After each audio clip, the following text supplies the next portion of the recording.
Open your mouth, declare, let 1,000 fall. Let 10,000 of my enemies, accusers, and adversaries, let them fall on the political scene, on the economic scene, on the financial scene, on the social scene, on the spiritual scene. Let them fall. Open your mouth, declare, say something. You must open your mouth. Something. If you don't say anything, nothing moves. You will see what shall become of them who said they were powerful and they were connected and they had no regard and respect for you and God. You will see what shall become of them. I declare divine vindication.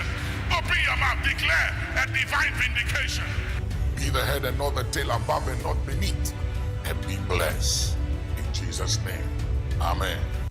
Obuoba Yankopon Israel papa Yankopon Israel di AHENKAN mpo nipa no ne dwen ho so de adwuma we ba ha ni pakon ogitum Yankopon Israel se nipa na Obuoba no pe wakan nsema man papa omo Yankopon ka ho na de ka ho na yi a kire wo Obuoba manage ma ho fama se endemetimi nya because my trust every time we a product, to be frank, you are a product that we have to be proud of you nyame Israel be masa we a great host party presenter you're unique. Me the account, so you are unique. I think the way you are asking your questions is very excellent and brilliant. I've spoken to about 45 media houses ever since the budget is ready to be discussed. By the way you are asking questions brilliantly, I don't think most media houses have. We are suffering now. We are 18. We are making more for a na ya mamu Eastern region one more, a Hong Kong more, the about free bench. Yes, and first very, I mean, this is one of the first a very intelligent question, but people like you need to be highly esteemed in this society. Maakye or damn for Temu has said, Kenyamwa Mobile, and Kanuane MPP. Young can't some many pen who say, I deal with, and yet to be a customer if you try to know. It's a mona matcha yakwan. Second piece for our mobile. The media hand me radio neda. Mon one can no coreno. And many pen who say, we MPP ni now moya. As I say, as a sum near Madi or Babuayan. A challenges a ba Eastern region. Nama Eastern region has for sweating me up for Montum. Empire Mamon. They will be bia what in Sabetla and Kai FM. Now Becca and Sam I am ready at AHENKAN FM. So no, Yamingu Munimas. Yami on sorry one now demu. On Fanny Jano ain't a Jumani now. Bompire Mamosa Muamu Jumanimu. Bonibian two will be at the Biarada. I want to pray for you that none of you will die untimely. That no power of darkness will be able to destroy the work of your hand. I release power and grace upon that FM station. And I decree and I declare this morning that whosoever goes to any camp to offer any evil prayer against AHENKAN FM, the fire of God will destroy them. May the Lord continue to shield you and you will never know shame. In Jesus' name, amen. Ghana adisiye Obuoba Ofori Amanfo emamo ache edeba AHENKAN933.3 FM. Ghana adisiye Obuoba Ofori Amanfo emamo ache edeba AHENKAN933.3 FM.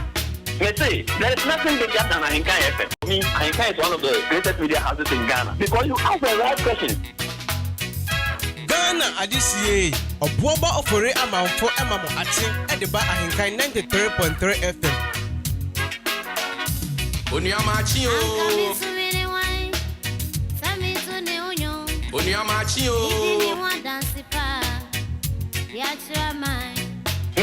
there is nothing bigger than AHENKAN FM. For me, AHENKAN is one of the greatest media houses in Ghana because you ask the right questions.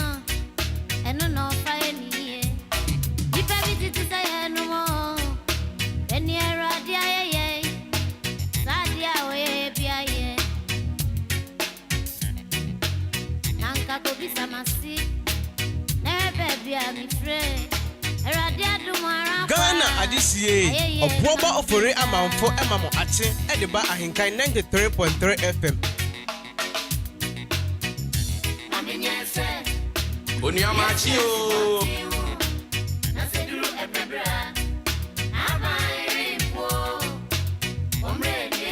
There is nothing bigger than AHENKAN FM. For me, AHENKAN is one of the greatest media houses in Ghana because you ask the right questions.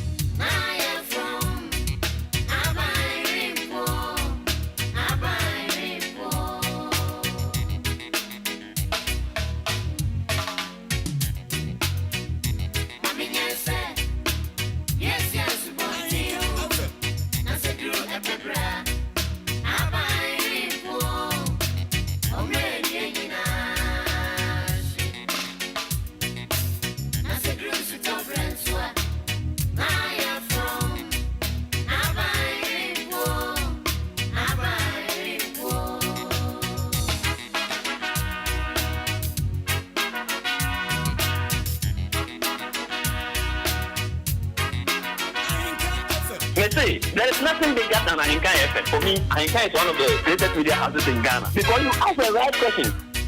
Ghana adisiye Obuoba Ofori Amanfo emamo ate ediba AHENKAN 93.3 FM. I know you bebre. Now on bakwa didia. Na baku beira. Now on kolheno.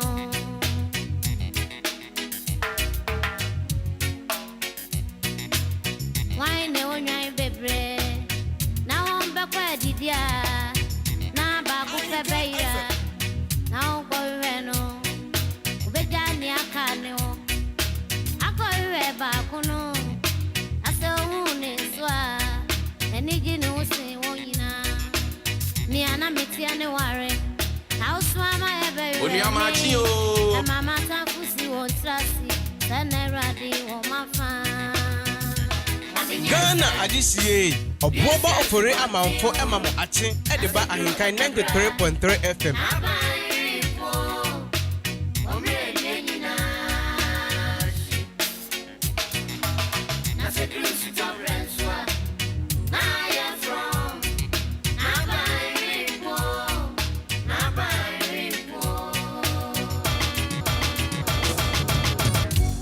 AHENKAN FM.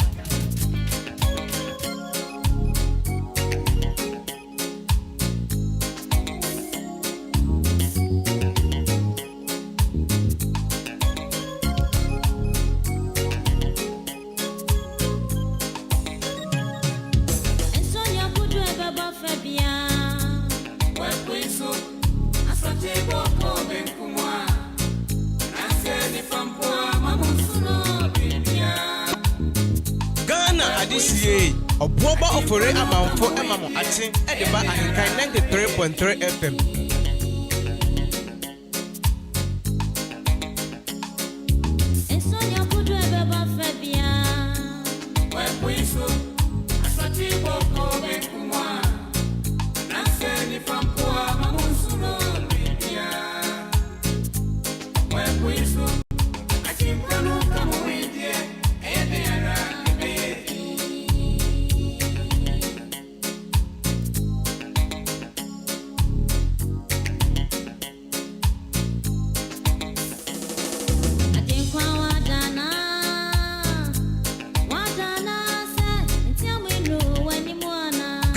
Adisiye Obuoba Ofori Amanfo emamo ate ediba AHENKAN 93.3 FM.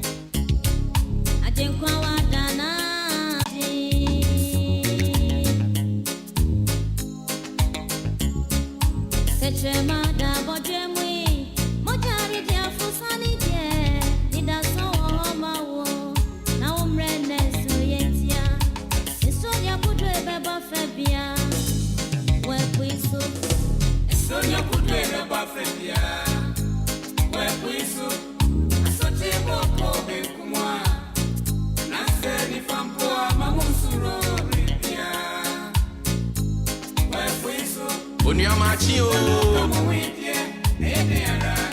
Ghana adisiye Obuoba Ofori Amanfo emamo ate ediba AHENKAN 93.3 FM.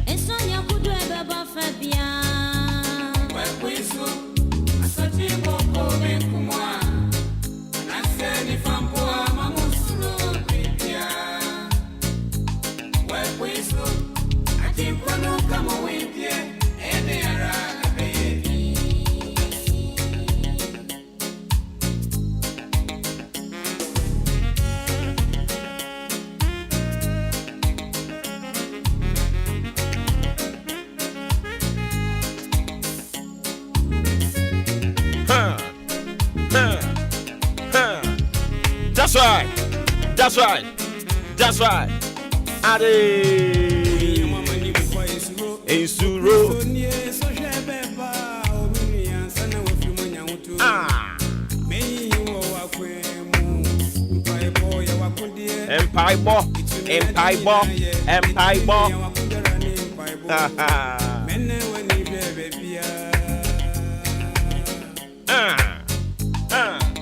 Ghana adisiye Obuoba Ofori Amanfo emamo ate ediba AHENKAN 93.3 FM.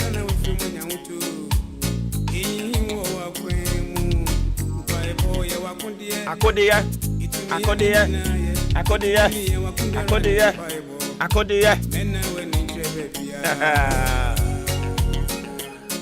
Ade. Shower.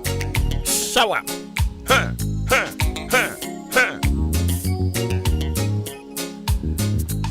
And of course, it is yet another beautiful brand new Tuesday morning. The 17th day of January 2023.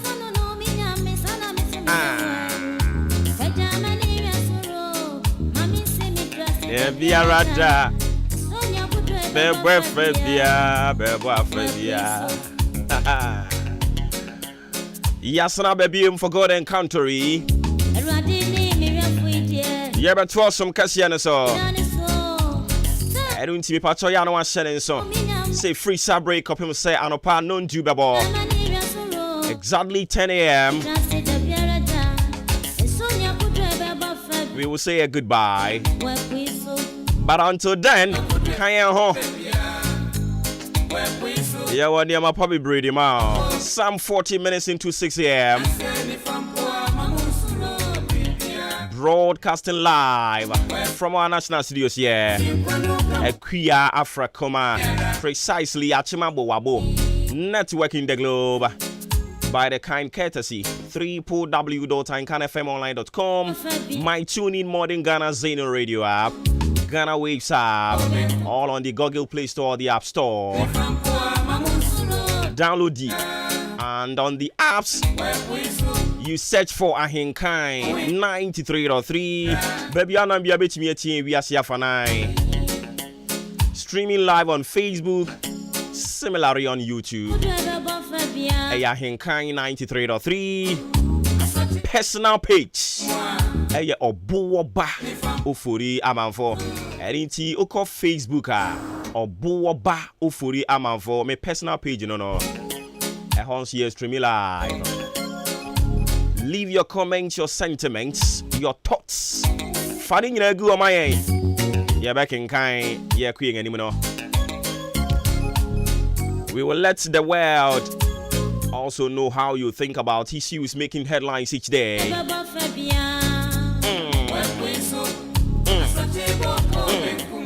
Ain't on behalf of the solid production team as always, Udi AHENKAN933 Aboa, Ajimpa Hine Kofi Mensah, Kobe K, Kwame Asante, and Abili Man. Meeting Obuoba Ofori Amanfo.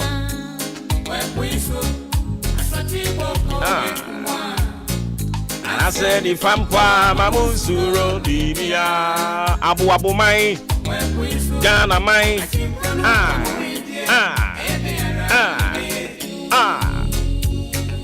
One thing secret, one thing secret, Hama, Sia.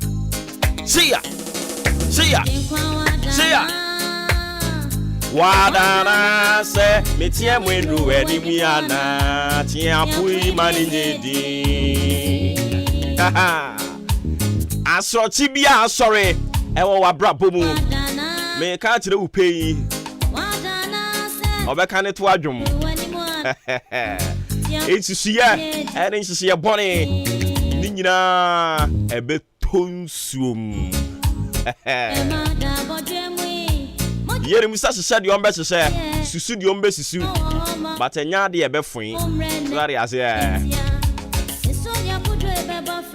beba fabia ensuro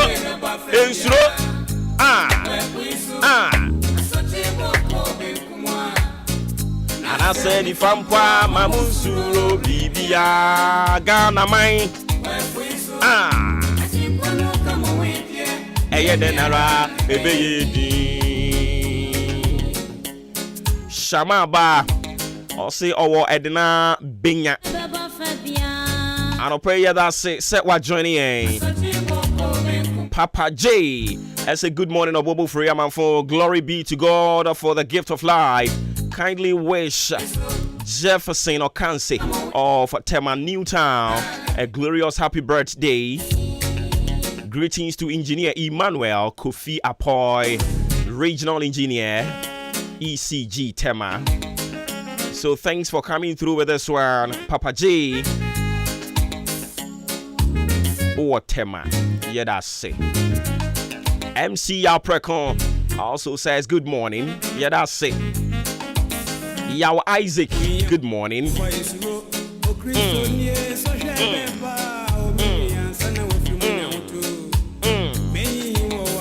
The bidda. Mama nko fe wiem bobre se ni bisa kwene da muni nyina mfa ma na fe kwan mu na ho. Ni yamfa de aka nyina mfa ntoato so emfa ma. Enti afei na odi fidi na to hono ma me san kai wo. Time check. 44 minutes into 6 a.m. Frequency modulation check. AHENKAN933FM. Program check. Maakye. Meeting. Obuoba Ofori Amanfo. Ensam okrom. Ensam asisi. Ni edi kanditie. Ero ni asinkonya ya de bra for God encounter. Ewi mbobre. Mami fantoa so. Ghana adisie Obuoba Ofori Amanfo emamo ate edeba AHENKAN933FM watu asum.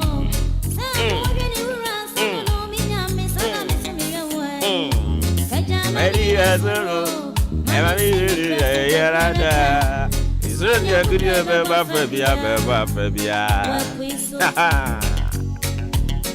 Hey.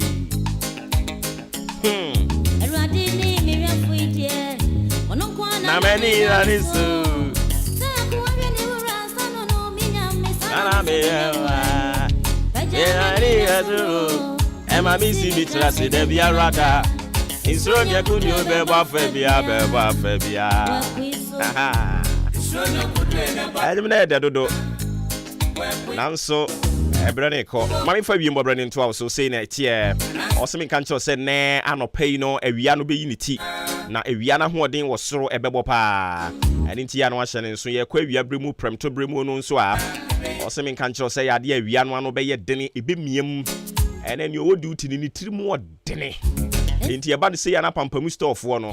Ye. Asem ni fie. Enti wo pia no apeche bi ahye mo amapampamu apasa medie no. Eba to peche se. Sanse ne awia no. Obe dia gro keke. Obe dandan ne ho. Enkoto anwumrebrem ne wiem bedwo. Asro mu mfi bedwo. Amokram enya ba bia da. Enti ba cho se de wiem bobre besia kwede de mu nyina na medi mu amane de amawo no. Afe yanko asem ne so. Ubizasa asem ben. Fa Bible no. Ghana adisie Obuoba Ofori Amanfo emamo ate edeba AHENKAN933FM. Enti enra asemo a yedimafo ye kamafo ne Nyankopon de baaye onam na abofo no so abofo kron onam won so de baaye no oseme no mra meka na watwi nyina ni ose ye meka ho asem ne say declare a thing.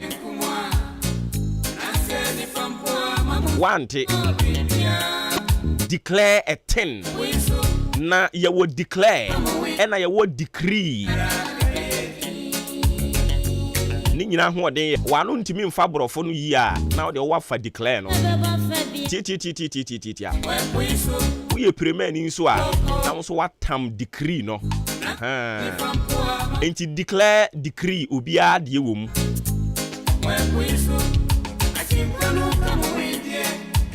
na watchi ye pese wo ka bibi digu wan kasankasa wa brabo so ye pese wo wan kasankasa on Oto Nyankopon bofo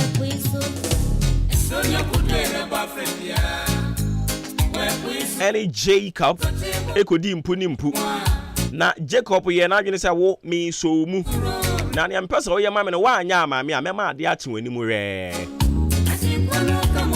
ne ono ebie na no kan ye no na Bible se o kan sa no abofo no ye ne wo pe ede ma no nia nyankopon de ma wo mo so wo mo famre no no wo mo beduru ne nchen no mpeso wo mo twutwutwu mo na ase no se mo me ne mo be kira yam so wa ha ampa wo mo pere so preye nia nyankopon de soma wo mo no wo mo de ma no anope bi wa no ne ka bibi papa fama wo ho na wo twi ubie wa no akasa ma enye ade a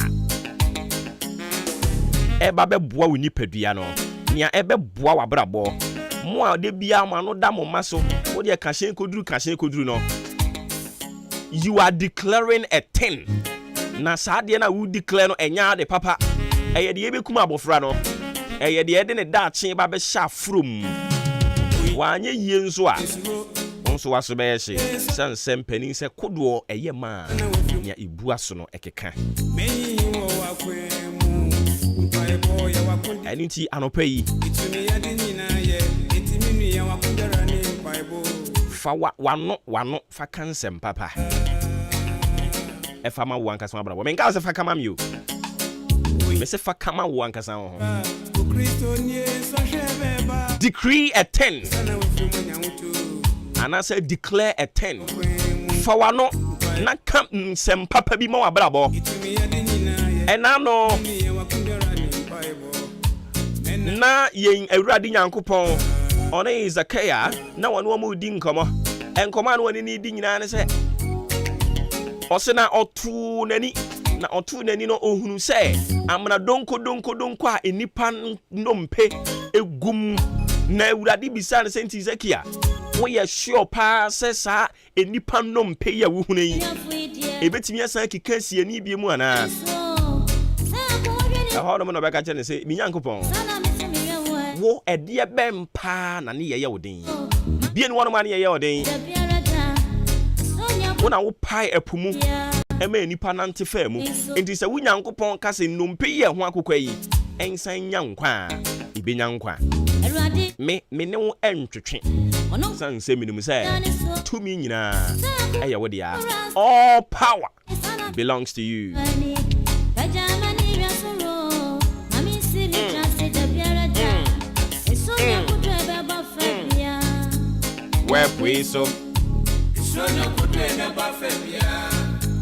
Where puiso asochi moko benkuma anase ni fampa mamunsuro bibia da where puiso eye denara ebeyedi ewrade kan ho erinti sane tie bia ebeyedi asochi bia bo wa brabom obi wonu mu na soroche no enye sika o obi owo sika se tam akawo eno ne asoroche a ebo obi nso so opeso osi dan wa ya wontimi wo aboabo no hu sika ne niam nyina oye na dwene so wo ko dan no hope na yade amani mu so won so wasoroche no me pa cho no pay decree a 10 na ka kire wo ho se asoroche no ebeye din epo asoroche na ebeda din Okay, kind the book of Job, chapter 22, verse 28.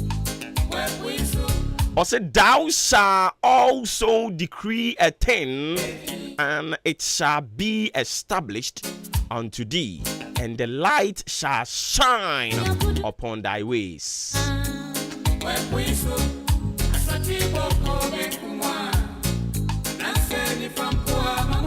One to wrong. Let's not can be. Don't worry. Job chapter 22, the verse 28. Thou shalt also decree a 10, and it shall be established unto thee, and the light shall shine upon thy ways. Osena wo bebo wutrim na ebejina. Ubebo utrim na ebejina ma wo na han be shren wa kwan so ubebie wa no aka biribi ye biribi papa dia mo abrabo sem ya fie yasimu yade basa yade no fon yade dum so asa ho den asa yade ni nyina ebekọ se obeka kire wo se afi we men so enye se me de ma no fafa saa na e ka se me be ye adwuma ne mom awurade be ye me boafo no ahye me den wa mama ho den na me de bi adwuma na adwuma no so agina so obeka kire wo se afi we onkonkoye matramakpe so obeka kire wo se afi we no sani etie bia onsu bedi nkonimu a medafo ubedi nkonimu ensonya kudu ebeba fa bia sa wonfo wa no emmo enkuguo nsem mfa ma wo ho na wo de be kan sem papa ma wo ho a listen to me bebem ajenkwa ne kan ho nti bibia be yedin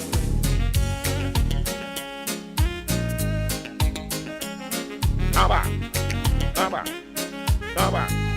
Shaba,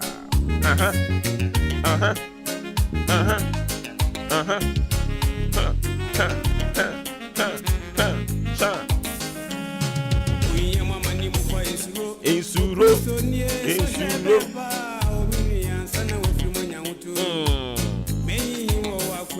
Debio, akodi ya papa bi.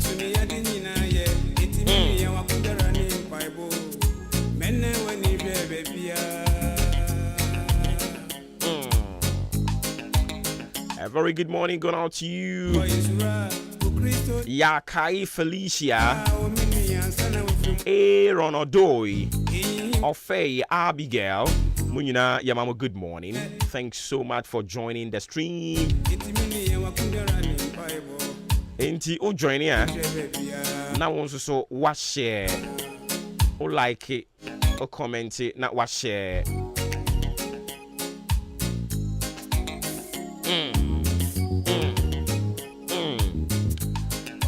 Mi ankasa mi nua ba Poma Chicheku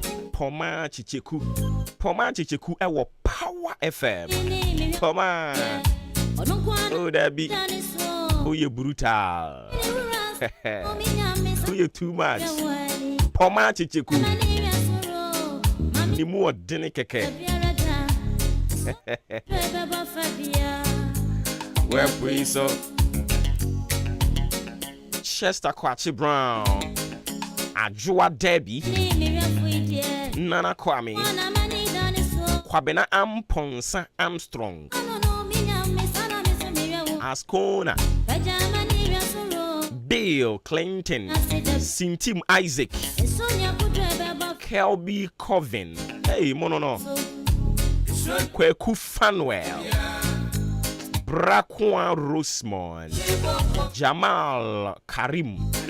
Hey, Jamal, US, what is saying? Oboko de. And ya ka kwe di adwuma duru ba bia nso ye beja ato am ho.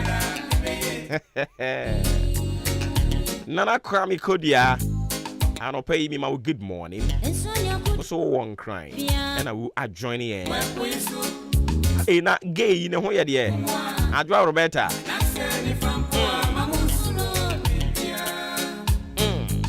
Where we so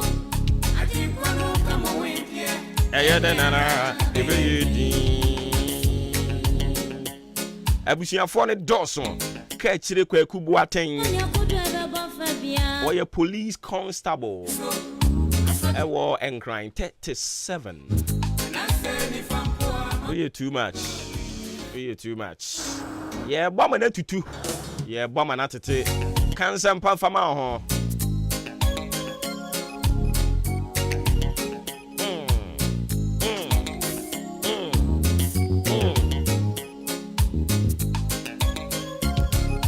Bim bim bim bim bim bim bim. Ensonya kudu ebaba fabia. Wekwiso asante boko benkumwa. Naseni fampo mamusuno bibia. Wekwiso atimkono kama wendie. Ayende ara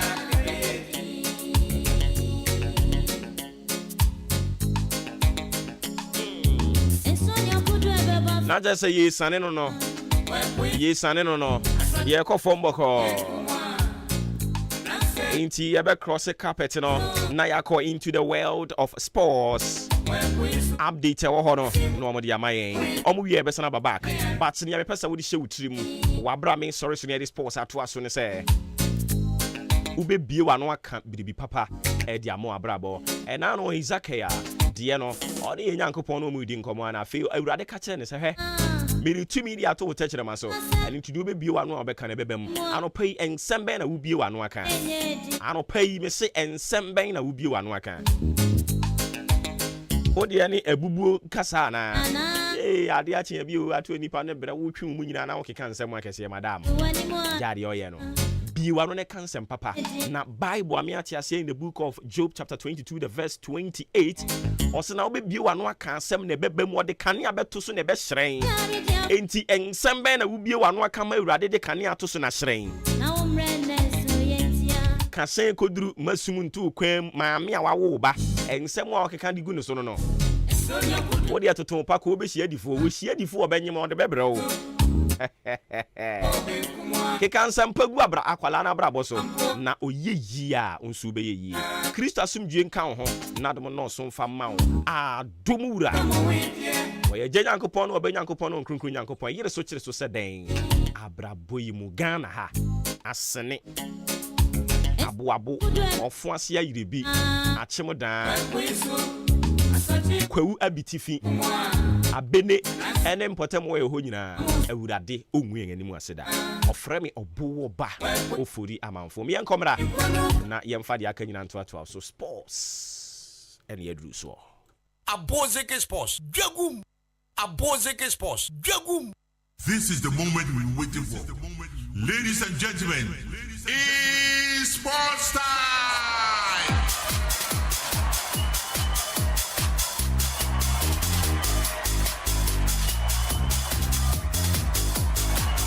Okay, in just a brand so Obrimpong Upukuare. Kebi Chiami. Me to me was when you maybe more. This is all of us by them. As I what jubino. Have you said something here? Can't see you don't conform on the tashu to pa. And you shouldn't conform on the tashu. I feel I won't conform on the tashu. Someone who can't see him tea. Yes, you are for no more 12. Mudi muka yensu yenu mtie try enti obi so bobu nkru no wa mo dompem la bi krum tete ka asom wa mo mudi se mi mfiri ha enti nyambobo no krum tiri na ye ablazo for mechi abu abana se mi yenkoso hene ho no me ye yire nche bobu me some see odi anka bobu nkru ne wa na o mo abrasifo ni ntino on ba ablazo odi anka de obetimi ne na twena me se mi mfiri ha me ba ye nkru ne amati ni din na me bo it won't abrasifo di o ana abrasi me nti abrasi din sen abrasi me se ya me yenkoso hene wa abrasi onso se me nti abrasi na la jono me dawala wasi ni besi mitro o se ni pasem kwa chadi esami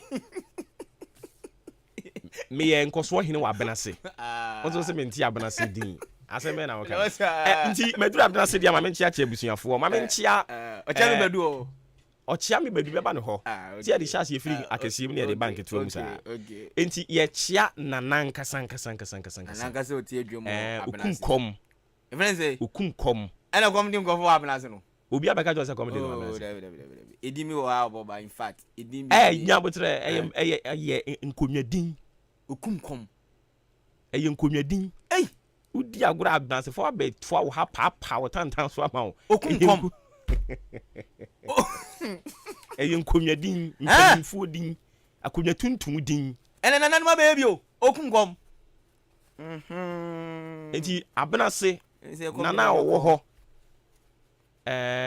mama wache kunkom afei mpanimfo no aka ni nyina nana hema anope wonso yema ache afei ye free ho no mo na yaba ochia me badu ono so yama na chi madamfo no ene nana no mo empanimfo aka ni nyina opani pressure na de buy want me anto ade anim thank you enti ye chechi abnasefo nyina abnasefo de madamfo ye ochia me badu o wadamfo a ochia me badu oh okay ochia me badu mate mane madamfo mate ono pe ene madamfo abrase ni adamfo bia wa abrase o ni adamfo bia kura so na wadamfo no wa abrase kurumu ni nyina emu nipa nyina me nan fofo emma ne mmemma obi a ami se bia obi a open asempa o me den obi a se o mu nyina me nyina asem me madam fo ye o chia me bedu. Oh, okay. Nadam for pounds near Rama Bedu. Oh, okay. So, Chami Bedu, Nadam for near Rama Bedu. Yes, say, Sabu, Abu be the Kobe and Asumba. It's what Chami Bedu, Nadam for near Rama Bedu. Once I call Chami Bedu, Nadam for near Rama Bedu. Swam, or Chami Bedu, Nadam for near Rama Bedu. On the Bedu Bedu, a move. Yeah, fast person into us. Why? Come on, okay. Ano pe yombo bibi akwa baso nkumbi yombra hinkan 93.3 so agudie mu sama so mrante menu atena sia abon 7 de bede e de babijaw ene ano pe midin e de Joshua Kwabena Jenim obeti obrempon pokuware enso enka fei Yosef Ajiri eta eche Raymond Ashete ura tane ben mawli munyina ebo na fe nsem no ye de abijaw ene ano pe di kan no yemfasida ema an natural mineral water inso ye nso a emuti say ena no pe o start today na start with an natural mineral water inso ni muti eye de mani padua no na ena menwani no wo mtitimi bo mani padua no enso etimi ejina brane all the sums ewo potassium calcium magnesium carbonate nitrate ni sulfur tina wo ma onuma etimi boa esese ni padua no na bibia nso ekoye de montene no se uye engagement bi se wo ya you from se uye ye party adori bi na wo ye meeting bi na ekoso na mo pesache water na se bottled water asebe wase a ipatwe no ane an natural mineral water gbie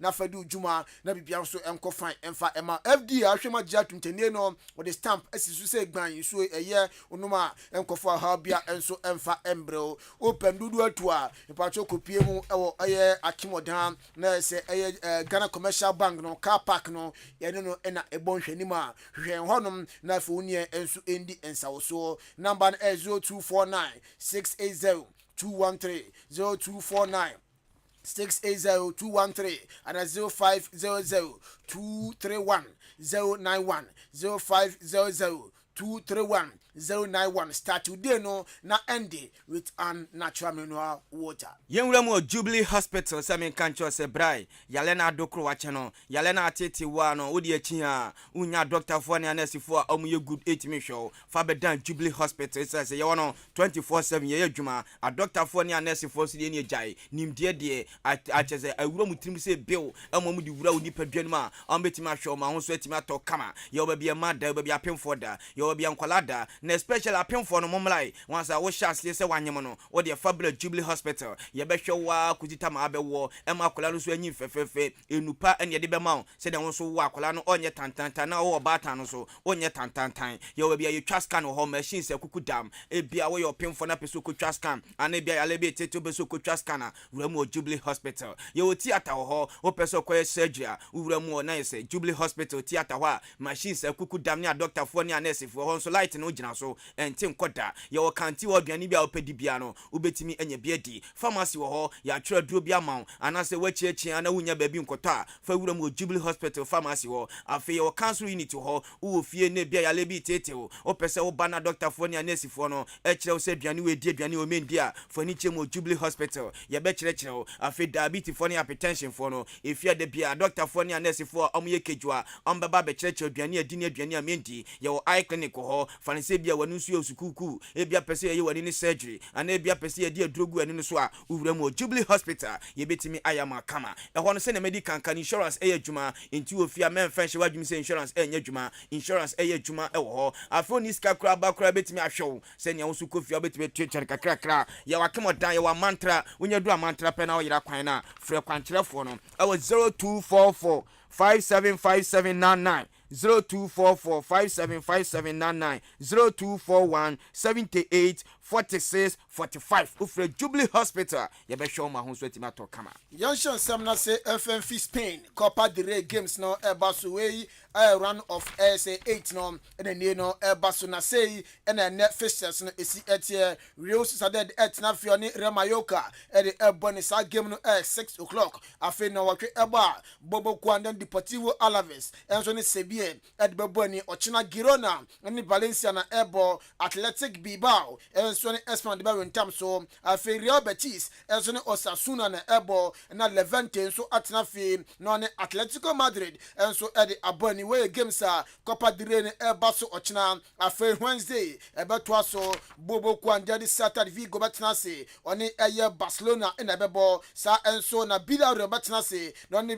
bobo kwande Real Madrid enso edi aboni way 2 games baso Wednesday edi mu nsem no ejao enuna games ne big echo so na wura mo La Liga standing match ba kutimi todwa Cadiz bobo kono ton sade fe echi game ni bewie no bi ahye ne nyonko no eka bako Italian Serie A Manchester match ba kusu bukem Empoli bobo kono etimechi Sampdoria ebone kane bako a wono so entimi anti aforo ni chiemu ewa England so a eyade a FA Cup no enso eba suwe replay games na ese no so eba so yeboye no edum ebo draw ntene no yesanso ebo ni bio ahwe mo metima qualify every this stage akopie mo the next stage of the English FA Cup no bobo kwande de aye internet na fi on Bolham Wood in the ebony sa game no 7:45 afi Forest Green enso ni Birmingham the ebony Swansea and Bristol City afi Wigan Athletics and Luton the ebony Wolves and Liverpool babo sa game so ina no 7:45 na watwe aba West Brom United and Chesterfield enso the ebony way games and so aba so or England FA Cup no emo yenwura mo Africa Championship for African Nation enuna Group C game baku etimi todwa Cameroon bobo kono echi na ese Congo ebone kane bako Congo entimi ante Group D bako nso timi todwa Mali etonsa edefe Angola na ese game ni bewie no na Mali ahye Angola enso timi ahye 3 nyame adme na Group A say ne beko Madagascar anase Zimbabwe etonsa ede afre Almighty Libya 4 p.m. and asa game no ebaso and a host nation Algeria ebatonsa edefe Ethiopia na no so game no 7 p.m. we a championship for African Nation chan tournament ekoso Algeria abonten so China Cristiano Ronaldo ebuni keten from England ekopie mo Saudi Arabia okosanye edema Al Nassr boboko no na reporter Eban say Al Nassr form goalkeeper ndim and David Ospina reporter and second Branton Epran to Maremu or PSG obviously PSG goalkeeper and Keylor Navas no omuhia na Branton mbra na from sign contract no united with Ronaldo now bianso enkoye from Al Nassr boboko yegusu awa Saudi Arabia nyame adme na Paris Saint-Germain boboko no ebebu na ketem de free France na from Maremu Saudi Arabia nyame aduma 19th January no big game baso El Hilal El Nasri na is 11 omo kabom no Paris Saint-Germain e the friendly game bako e the ahyehyɛ so intene papa for the Christopher Gaiti one ne nkwala no be book e the free France na from touchdown our Saudi Arabia na the metete see nipa 2 million and I request it say take it so when you person ko say big game ni bi Messi versus Ronaldo na yesi Ronaldo on be captain El Nasri and afi El Hilal combine 11 no na from face Paris Saint-Germain ti nyame adoma 19th January no and as a big game no eba so e was Saudi Arabia yakamu nsam no e de akere wo Arsenal for say na se transfer window ya bi omo mu hia players ni bi e wo so kopie mo EPO na omo jabo so a omo no league table no omo elidie omo still na esom team shom squad mu kina na be bianso ekofande mom into Chelsea target and there Declan Rice no Arsenal for say 80 million pounds omo no come West Ham na fa Branton na be dipenia e second ma Arsenal boboko no Chelsea for Roni Chema na Arsenal for omo pa Branton Joao Felix na fe Modric ni nyina no Chelsea for mo ekosan sa players we na Arsenal for Chema sa Declan Rice nko ade 80 million pounds omo ye sure say West Ham beje na ma biti Chelsea Arsenal Branton Declan Rice from West Ham United yegusu our Arsenal ni komo na say Arsenal player of the month of December me no kasere no na mpenifo koto aba na mo koto aba no omo ne ma Branton for Bukayo Saka into wemu Arsenal player of the month of December no Bukayo Saka and etimi agisa boss body no e de asini na so yengusu enkomo ne enkomo Arsenal me no kasoma wuro mo FC Barcelona Branton of Brazil na osi aka ma Barcelona Rafinha no me no kase Arsenal for ne Branton no edi komo Saka dachi bia na Branton nya Barcelona boboko ne to na fe omewuram emesi akan enfema Arsenal de Ganesa enkomo twetwe no enso etimi start ya yakamu nsam no e de akere wo na RB Leipzig our sporting director ndin e de Max Ibler papa no akasa e de afa Christopher Nkunku ho Abrante unim se akade na ma join Chelsea for the Christopher Nkunku achiri ache na reporter Urban sporting director akasa osi we no Abrante ani Christopher Nkunku o confirm say Abrante confirmed obetimi ajoin Chelsea boboko no na Abrante akodia 53 million pounds any sika na said Abrante no so ni risk clause no Chelsea for timi atrega ya de Abrante Christopher Nkunku enso betimi ajoin Chelsea we sporting director Max Ibro ni nkomo a ono so ode atudwa yenro mo Liverpool ni ani nkomo na brantia ye fa na je se Ubrem na Biketa abrantia no sia kanema RB Leipzig and Liverpool ko fa ne bai obai no performance ne nye na de metitian sie nyame adoma season ni ko na wie ye pe abrantia no efi Liverpool me no kase the old ladies of Italians Real Juventus are show interest e wa brantia fe no na Biketem na Liverpool wana omawuram e wo Wolves abrantia ofi Portugal Ruben Neves no yes Liverpool ni abrantia no edi komo e ma Ruben Neves no krade waka yes e de ache Liverpool so no so nya Liverpool na ono so betimi aba besia kan e de ma Geneva walk alone ye di munsam no ye di amawo ye ba fie na ye ndi kan fast da Emma St Andrews Senior High School me pacho wako First World War wako Second World War even Third World War crowd o prepare asan kwa Mr. Ofesi kopiemu o St Andrews Senior High School na yembo e bia won so na afei ansana wewie na se JHS foforo o pe ba bia ne no exams no obeturo atwa na bibia so akoye dia ma ode a eno ani St Andrews Senior High School enei SHS 1 2 na fe 3 nyina no admission e bia yaji adisuafo na bibia enso etimi akofine enso e de amamo ukopiem so na se boarding facilities no enso ay available a bibia so betimi akoye enso e de amawasi 2021 no ohwe ne no na je se eye max anya ya utim se na eye ni so pa ye nti upe baby e de wakola akọ oya akola upe baby so atro wasi no atro atwane ye di a eno ani St Andrews Senior High ene kopiem ya campus no ebi e wasin fosu mankesim afeni odi bia se dunkwa onofen sahwi eye asanwen so afe akra teshi ebi ehom na afe shama so watakrade eno tutwem oni chem one man ebi so one man obetimi adwane adesua no na bibia so akoye edi ama course side ne no opesa oye bia obepiem St Andrews a ye fenambe na ni penipa no endi enkomo number 0244 696911 0244 696911 and 020 789 1004 020 789 1004 Yenwura mo Africa ni komo yen share say free the championship for African Nation Chan unu se na Morocco foi no mo ni Ghana yen ya ne wo group na se come first game come ni Sudan enable Sudan efo ko gina tef no so be 15 minutes ya ton hwe ya Morocco foi timi ama enra CAF at the statement aba bonten say the tournament no ya yu Morocco at the film e say group C no e 3 countries ene ho e Sudan Africa Ghana and Madagascar ti Ghana ya last game ya ni Sudan be nyame adoma Thursday no ewom ekobukem se kukura Ghana ya free tournament no na CAF say sa group no ye be 2 countries and the free first second for no and be qualify eti Ghana nyame adoma Thursday no e say a must win and say papa e fa na no waka ne nkura no enso etimi wini na na wura mu so o jeda bonte so a the Black Galaxy of Ghana no full scale training and emlate no etimi ye coach ano waka ne nkura no so eye training wie no GFA president ekohia e ka twom say wom say first game no enema ankoye ne mo nyame adoma Thursday ese kwan bia so omutimi ti Ghana nim no omutimi che Almighty Sudan etimi na Africa Ghana yetimi qualify ewuro mo quarter finals na to aso kwese tournament no ye betimi age a etenu a weni sem epie mo e wo Nigeria ponte so e wo the Black Galaxy afo so ya ka mu nsem no e de akere wo ye go so ejina Black Galaxy na so mu game am ne Madagascar for boy Ghana na ye hwe nim senke betimi atwa form so bibia so akoe de man ya Madagascar for no Abrantia ni Solomon Piona na afi Olivia mo ebo 2 goals a ogasini Japan so etime take back with the Ghana no na head coach Edma Aye the Ghana Black Galaxies papa ndi anowaka enso akasa also disappointed papa when the boys ni mo of your first half na nyoma ansida nkoye afama Ghana Black Galaxies na second half no nyoma sheda ekoye kakra eni no mamutimi eteka na bibia so ko fine Edma Ghana afo owie no wose wada de na a good compared to some days some best spend our man din Algeria mu no na wada na a good Edma Sunday no yenti sima coach ano walker edituja. We did not play the way we normally play.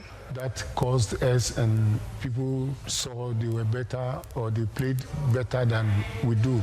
But if we correct, you can see from the second half we were better off than them. Just that we could not take our chances and squandered the chances also that came on our way. So we were better than them. Weather was even better for me than even when we came in our 3 days training before the game itself yesterday. The weather was very, very cold than yesterday's one. So I see a normal weather, though occasionally it becomes cold then it changes.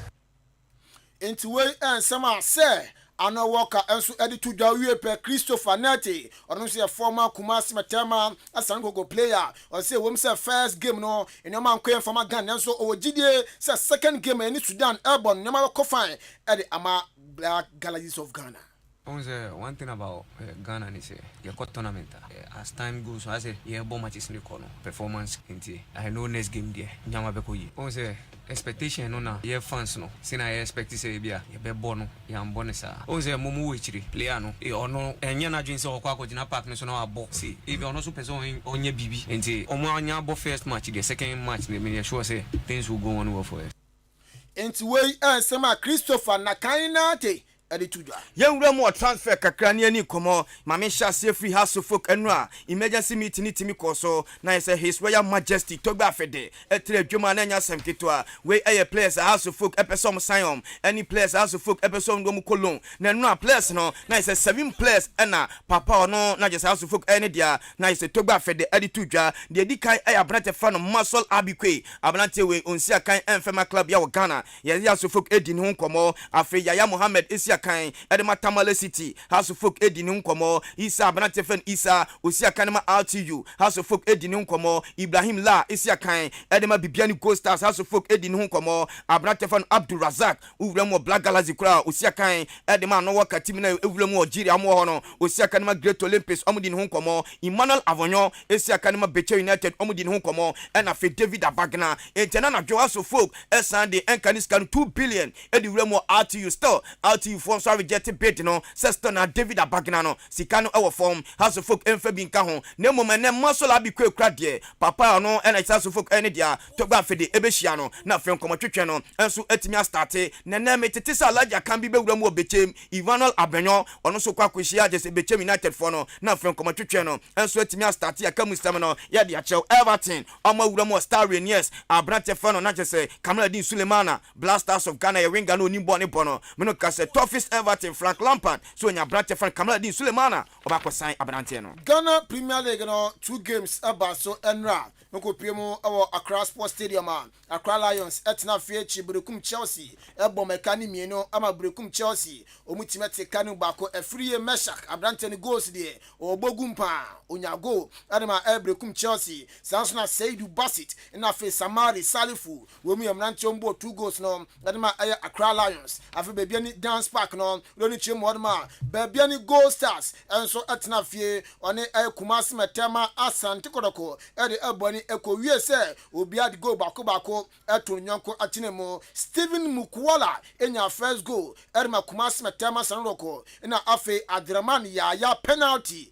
na friends say o matna on mahwe bisa me the video iso ama nti ye de esi nti ko o de to audio so abisa for young mo bibiani eno Dance Park na nya semketo after se kotoko wram ekwa ene tematima ye fan bibiani Gold Stars ekwa team obi a hye nyonko bako no ye wie pen ne papa ono na coach edema bibiani Gold Stars na ye se papa fan che se Sedu Zabu edi komo ene ebisa se coach game na bewe na wankasa game no ni se no so de di kan ono wankasa we disappointed papa o hwe de wa ne nkwala no create chances upon chances omu botu go na nani enhyeda enye yente se ma Sedu Zabu edi tuja the match. We have got numerous of chances to score, but we couldn't score. So I'm not happy with the results. Football as it is, it's a game of chances. And the match we play today is different from the match we are going to play next. So there is nothing we can say much about this very much. All of our supporters, they saw what went on wrong and what went good. Enti Urema is a coach na is a Zedu Zabu ono no ka French enti obi o cheche mu mano no and I say yetene nka no ye wie na san coach SND come say coach wo hwe afie kotoko strikers na hwe last year kotoko strikers wo hwe George Mfege mo Mbella mo afi wo hwe Abrante Fano Steven Amankra mo Samuel Boate mo last year na papa Fano coach Prosperity Ogum edo mu shape goals na afie wo hwe Steven Mukwala mo e wo mu say Mfege wanko omu ne agusu wo ha still edan na aha Kumasi Asante Kotoko eno so akasa akakrafa. The attackers we have at our disposal this year is not like the one for last season, and we are still working on that something good will come out of it. We can't compare the last year attacking squad with this year attacking squad, but still most of them are there last year, so we are working on it to revamp the attacking process. Eti Kumasi Asante Kotoko coach and what is answer me to ya. Na Kumasi Asanroko any baby any Gold Stars game bus no ɛna ɔno kyerɛma abranteɛ andin ɛde Air Charles Jemfi Kamara on a man of the match no ɔgyeɛ osi akan de ma baabi ani Gold Stars ɔkyerɛma ɔmo de ɔmo aim top 4 ɛnra ɔmo ne Asanwoko ɛwɔ mu sɛ game no ansada ankɔyɛ saa na ɔmo pɛ 3 points ne nyinaa nanso ɛna 1 point pɛ na ɛkɔde mu ɔmo bɛsɔm saa na mmom still na ɔmo press na bɛ top 4 ne ne ɛyɛ ɔmo aim ɛyɛ ɔmo target no ɔmo bɛtumi awura mu Charles Jemfi Kamara man of the match baabi ani Gold Stars Asanwoko ne nkɔmɔ de gya yɛn ɛnie. Today we played our hearts out. Everything worked perfectly for us. We worked very hard from the start of the game to the end of the game. But I think we were supposed to be composed in front of the penalty box. So I think we're going to work on that at the training grounds and come back stronger. Today everybody wanted to kill Kotoko. It was a killed game, but we were supposed to calm down the game. We were supposed to calm down the nerves and play our normal game. So I think that thing cost us a lot. From the start of our league, we decided to go in for the top 4, and we are still working on that. 5th position, it's not all that good for us, but we're still going to work hard each and every time to improve our performance day in and day out. So I would say just going to take it game by game and improve our performance as well. I'm on that 5th position, our league log, so I'm still na makoma and Tomo. I'm on the top 4. Inti, and then it's any city. Ati se obi ani no obi apre. Obi ani no obi apre. Say ye ko ho. Ya am influence. Chema meto aso. Chema meto aso. Yeah, but Jack say en confirm eye Mr. Emmanuel Ejekum aka Ofi na Fina na Hackman. Na Mr. Ofi na en confirm she dem no former tema youth. Una. Ofi ni so nantim de Ofi Young Stars. Ofi na kofu nim. Na afi Mr. Emmanuel Mr. Offense Nyako akosi Nyako cycling education. Iti Mr. Kosi so tia ka kire Pastor Chris say ibonya de ne beba oso akosha Pride nti ye prepare chiri ibia by Thursday to de koma Pride for answer dabi okoye djuma wa Pride nti ibidi kan ko eye manager ho na yakọ prepare chi kama nti eno ne se ne city say mami chia kwesi kansa Frank no no friend ni si Reverend Emmanuel Obindo Mprene Mama Eunice Dom Prenti ye de simidia de Joshua Kwabena Janim afei ote aye Obrempo Poku Warenka Yosef Ajire Buayo afei do ne chiema Raymond Ashetewura tene ben ma ole mu nyina boy nsem no ye di pecha ye de si captain in the morning Obuoba Ofori Amanfo up next.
Divine.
Adisie Obuoba Ofori Amanfo emamo ache edeba AHENKAN 93.3 FM. May say there is nothing bigger than AHENKAN FM. For me, AHENKAN is one of the greatest media houses in Ghana. Ghana Adisie Obuoba Ofori Amanfo emamo ache edeba AHENKAN 93.3 FM. May say there is nothing bigger than AHENKAN FM. For me, AHENKAN is one of the greatest media houses in Ghana because you ask the right questions. Radio papa abozeke. Thank you. Radio papa abozeke. Thank you.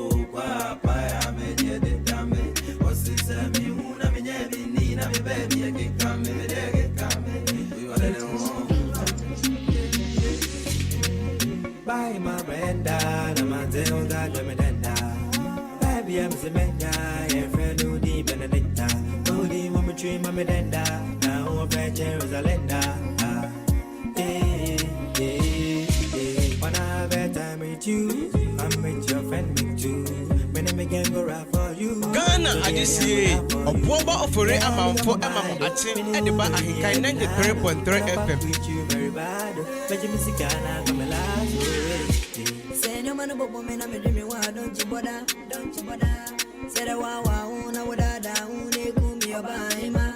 Kalai, baby, man, oh, don't dada.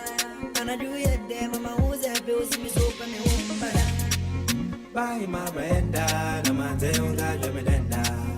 Baby, I'm Zemenya, and friend who deep Benedicta. Holy woman, tree, my medenda, now I'm a Jerusalem.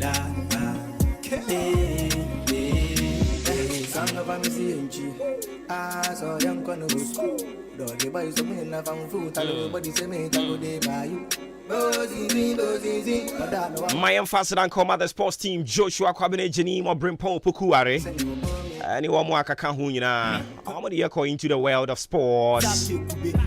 Up to speed. The echo so who you normally am back on your radio. Matching the Jumedi of Remy Obuoba Ofori Amanfo afina do feeding at Tohanoma. A Hansi AHENKAN 93.3. And I have been at January 17th, 2023. Mm.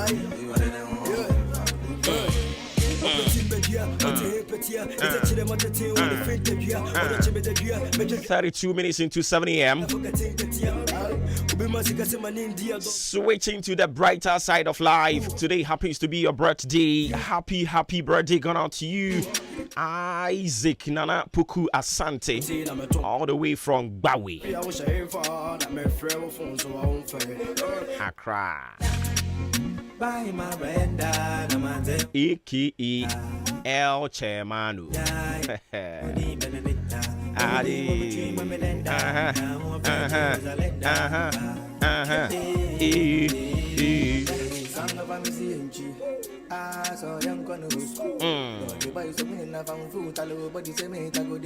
Samson Awonso, Andrews Kakari, and Yunyam. Today is your birthday. Happy birthday going out to you. Live to be 93.3 and beyond. And of course, to thousands of people celebrating their birthday today, we join the company of well wishers and we wish you all well. Makoma Swadie, Erade Manimrem. With that,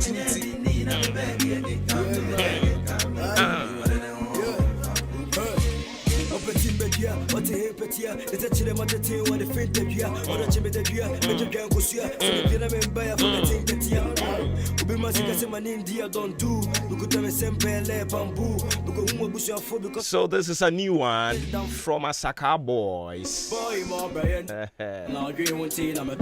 They call this one Obahima. And you mean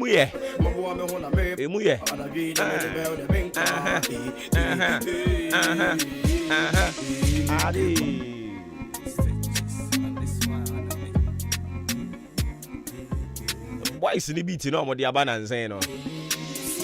when a mass of one or 2 or 1 and I can't get well. Who did he?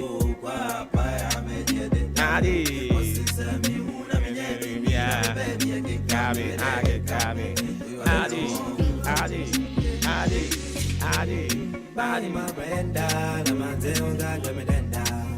Baby, I'm a mega, and friend who deep in the nectar. What's the name? I'm a dream, I'm a denda. Now I'm a Jerusalem.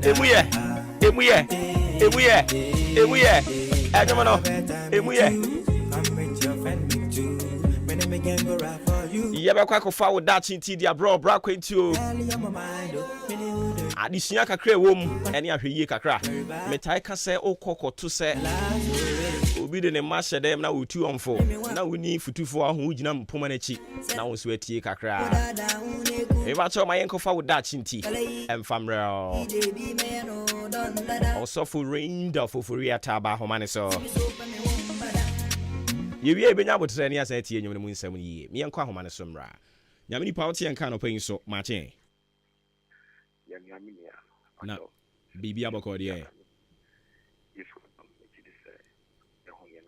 nyame adom yenso ye ho ye pa okay inti enenso so yasan ba wada roma odi ye fa he amisha bebre aye na wo chichi mu ye teska sam bebre efa sunsum enyama ho na ochiwe so ye kanyama fa onam fem nyama ebetimi ade ho ahyimu aya ebetimi amaye akonkan awabrabo ni design ade bako ampese ni nkaho asem eye ende de efa onam fem nyama ebetimi aboaye asiwe eye ejuma ade bako a onam fem ye wo se yetimi ade ye ho hyimu a eye yamle juma ana yesu ye juma ibetimi aye ai betimi din shira ebebre yen oba ade ba ko a nyankopon eye ye ne se emra obu nipa no with the book of Genesis no utu say ade ba ko na etikan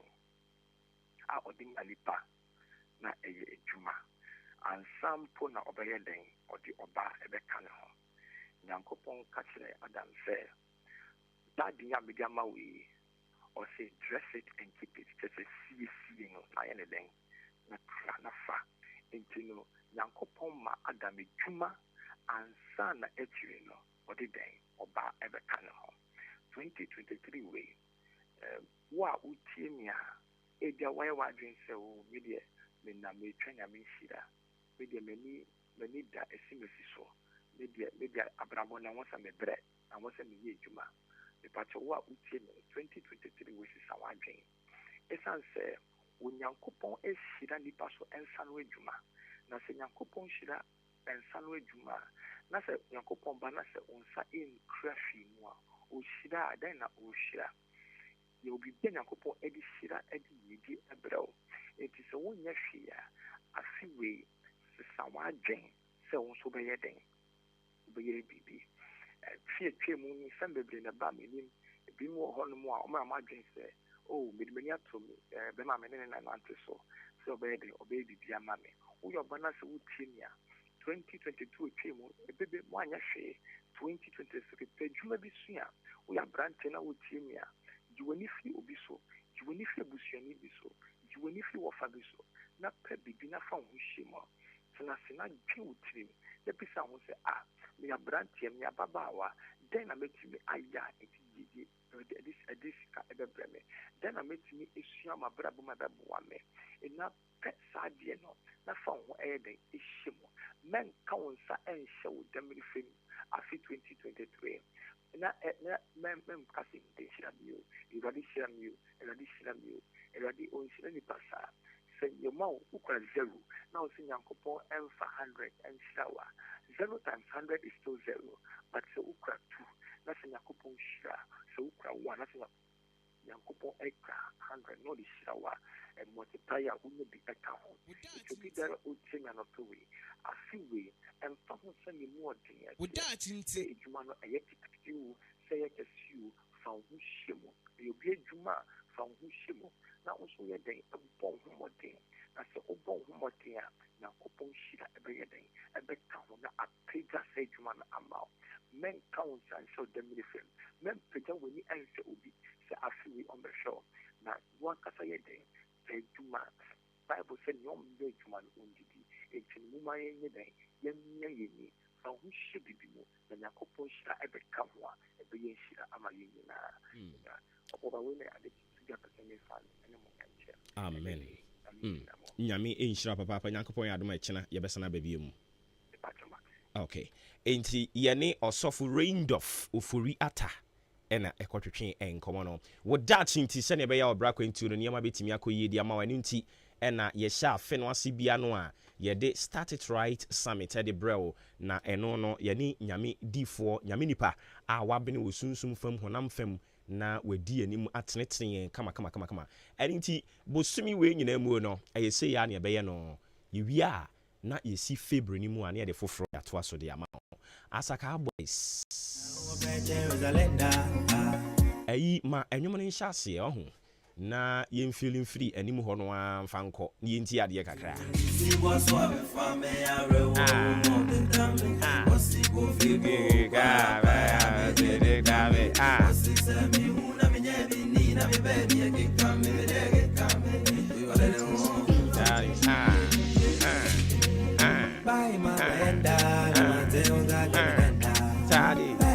Nana Otu Kwansa Amable Jesse Eliklem Emmanuel Ifa Drogi Gabi Anope Munyina mi mamu good morning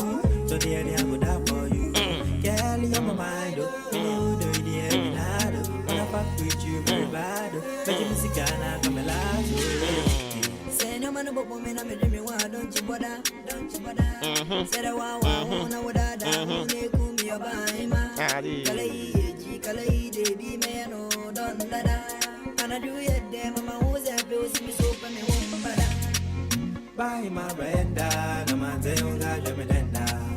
Baby, I'm a menda, yeah, friend who deep Benedicta. Only woman dream, me denda. Now I'm virgin. Joe Bon Cratam boss war. Any of the to the amount. Son of a museum, so young gonna school. Don't you buy some in a food? But just you wanna know.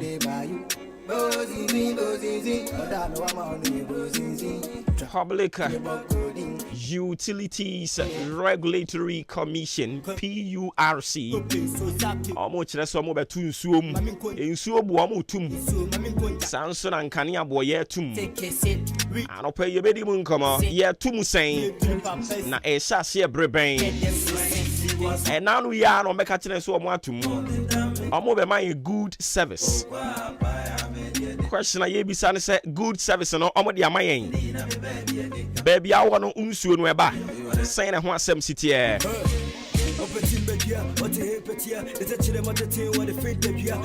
na onim se fuel no so yegusu aye tutum ai se kwesi ata no o say ai wa mo tutum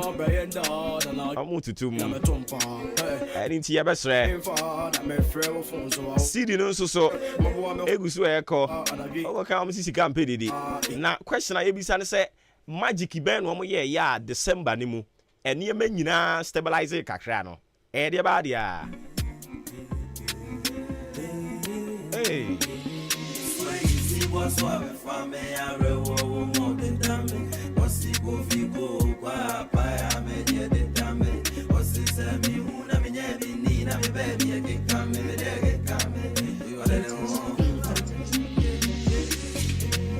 Buy my brenda, no man say on God, let me denda.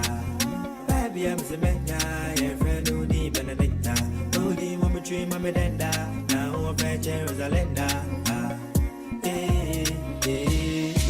When I have a time with you, I'm with your friend with you. When I begin go rap for you. Yeah, go for the monkey. I'm about to find to some fama. Oh, Baba, ko Bema Bako. I'm a sinkunya. Very bad. But you miss the Ghana, come alive. Say no man about women, I'm a dreamy one, don't you bother? Now, I feel it be my resume. Hey. Hey. Hey, be the yeah.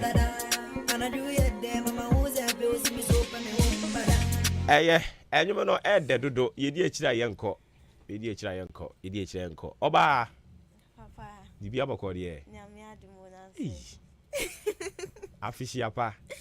Abegowete. Ni nyina ebru nya no a. Nti wokọ wasa na wokọ haya. Wokọ haya. Video wokọ haya. Obe say Ya feel pa. Ajone se bibia bako de. Ami adumo ine. Na so you ginum? Ginum. Jabo. No anya ni sanka. Obi se be fire empire. Anu ya Ghana for. Yet hard ye be fa ma obi de e be fa. A B record label. You see your friend a be fire empire. Omuguso omunso hwe so mo record. Yeah. Na madam ehfa no so kwose ya. Oba won kan hwe nkire won. Oba ye kra na medical ni na di ahia mu. Nti die bia nkomo na ewia. Ebiti o. Ebiti. I see. Enjoyment na. Ja, obey day. Nipa yo me. Se akoko blema nkwan. Nipa so blema owu. Ya no ano no. Mami bo no nyum se me tiasia na mi ya besibetu kwan. Matina djuma mu ache. Makai kase ye bo bebre. Enti benya kwanya kakra bia. Oza mi so be de kwa danda me ho. Yan toss ni afọ de bonkrata mbo so no fan to so ana ye na ja enkomo bi wo ha ye dia. Okay. Enti adishmama ya mamu nyina mo ache esan so mama kwa aba ediba age atum kasa fidie ahenkan 93.3 FM so dwumadia wasugusu a wutie eye maache na maache ni mu na obenya da bonkrata no boboso enso so ewo dwumadie no eso na ohwe acherebre na anopai agba anopa no so apa ho sima no aduanan ensia 7:46 AM na udi achi wa be fonten anu so eboa Facebook live, YouTube live ni nyina no eya ahenkan 93.3 FM to udi achi ho no ma afi na wo so watime hunu ensem no Facebook say ye de agu ho AHENKAN933FM so ye de da bonka ta no so akwakoto obetimi so de achi ewo ho na afi watimi so akenkan ana yeso akenkan na wo timu enchiremu obi wa mfonyire ta ho eti wo hwe mfonyire na atimi enso aboa wie pa nuanu mienu ayesi nkunya no eye me adwen pa hene kofi mensa adwene papa na papa ende wanim kan mene eye ahofe achim police mame akia janewa enti de dika no ye ni betwa to so wahu etime sha ase wo daybreak swati ase enti adeshimama daybreak da obokrata no na me de efra ase de amamo freedom in truth ena ono edi abetu ase ahoto ewo no kware ensem no enso emu enti ono de bapa anya afe na yebetwe na boso bia na wonsem na atwere ba ye no na dabi edidem na wode empanyfo mienu bi emfonyine ede atoya no ma chese wode ensem awdo de atato no chem se okopiem Ghana Revenue Authority for wonomo akatia wonomo boss owura eye owusu asamwa wode ne mfonyi di atoya ana afi so no wode opanyini ba kon so owura Idrisu Seidu ono so mfonyi so eka ho ebi na ensem wode atodwa na okirem se Ghana Revenue Authority for no ma target limbo o ma target wono mo efa appointment bi a ekoso nso o makache enti ho ensem de bokatai de aba na Vodafone Ghana so samno ekasai wono mo kire se National Communication Authority for wono so anya entiase de ama wono se omo akonya se ja womo so dwumadi omu edie na wagiche mu aduoson ombetimi enso aton de ama telecell entiano so wonsem da obokatai enso de aba ewo hanomo na owieye no na o kire mu se sisia nsuo no obanuma na wo no aya hweye ubu adwan so ubu anu aya hweye na anyamoden kan ya no so no wusu a na sabi wadwene ho mienu ai se mo beka ya nche kura afia atwa mu ye yi no enche ye ene ebeye wo ha tariff ozi ba bia benam bia tariff na ye ka anyina modin no yesisi ya satum ensuo no soso ya satum nyakopo ya aduma hwe bebusu me kwa wura mu no february bosome no ni de kan no pe ya hyase ye bejeje edi isi ano kire se enamodin no watumu ohanchichemu no ye aduonu enkono ene achiripo aduokono ensia 29.96% ene watumu ena eye ensuo no soso omatumu ogichemu no enwotwe ene achiripo miensa 8.3% ti asema da ho no ti isi ensuo no ene eye nyiramodin no abusuafo ya sa tumbiem asema ba Ghana eti eno no way daybreak da boka atane mu ensem ana de chimama ye de asom wo no Abusia ya twaso ye free daybreak na ye the daily analyst atwaso was without fear or favor na analyst ko wakra taso de aba wa contractor for womani abre papa panka kwako ye msa bronye yi enya de a wamutimi di bie adenti a wamsa abande womuka entinka bronye ko womu kofia ne pa no na ko womatobi ewa na ko womatobi na ne da o dende womusi womanye bi omuyire sori kra ne emuramura womanim saa bronye woman timi anto akukwa ankofie ntina afiwe womani abre pa womo tata ya bai womse abai ade womka sika ne de enye sika kitwa o 5.9 billion Ghana cedis na tsa womo twi abai se kwan bia so no ewoso wodo musika ema womunti kwata fa toso miensa ene enan no ewo daily analyst mu wodi yera eye kwesi akwata mfoni abeto kama so wodi sambig tuja wasa contractor for na ajobro munya butre ye betu amoka analyst ade ho sam tuja na empempre ma penina na de danko akufu adone wobuni nketemu akopie mu ewo eye abudia be eye wo kwana tsedwumedi awodro wamode akwahye so wasi we eye sustainability week intima penindi nanimonyam kwa akotai ekirebia no suko wakrate de ehon sam to edwa na adisuafo afie etwemu amkokotro BC sohwe no ene ne mpenifo de ahyase atutudwa om se humu aye no beba maintenance na beba no om de dwumadi bi egu aponso om se test for confirmation to your sueni na BC nutrobi wo schools wako select ya wom se ansana results ne beba mountain so no wo besa so akwa no akohwe se mi schools amchusi ani nyina ni o enfum so bia ni ho se na ebe ya ensohwe no emu aye na chi no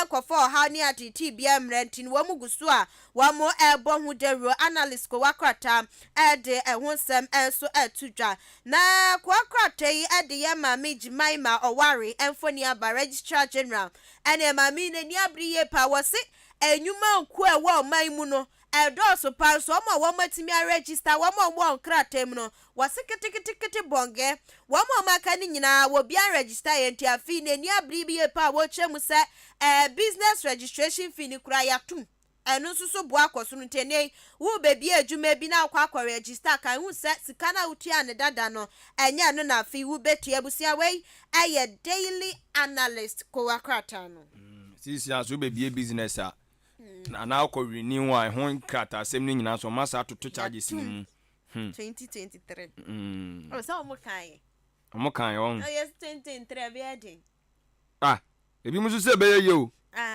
yes sima panye kura se 2023 de aya 2023 ya no so on fa obi adwuma bi mu Sunday odi ka be kan no 2022 ni mu si won fa obi adwuma bi mu aba iska beba sa no be so o kire o chen yo ntento asafe bi be kwa wie yende na se adwuma no esi ayeka na the anchor the boka tanu mu ensem nie o say revealing the truth to ono so no kwasam na no gusu a woda na die no na arewusam a chesede the boka taimu arewo pa na ade ode eyemfonyi bi dia ba utimi se okunu ene oyere na eba na ode won mu fonyi dia ba na mu nyina so abo white ni nyina ne se okopiem asante mantem a eye apromase apro maase ɛhɔ ɛna wɔkyerɛ mu sɛ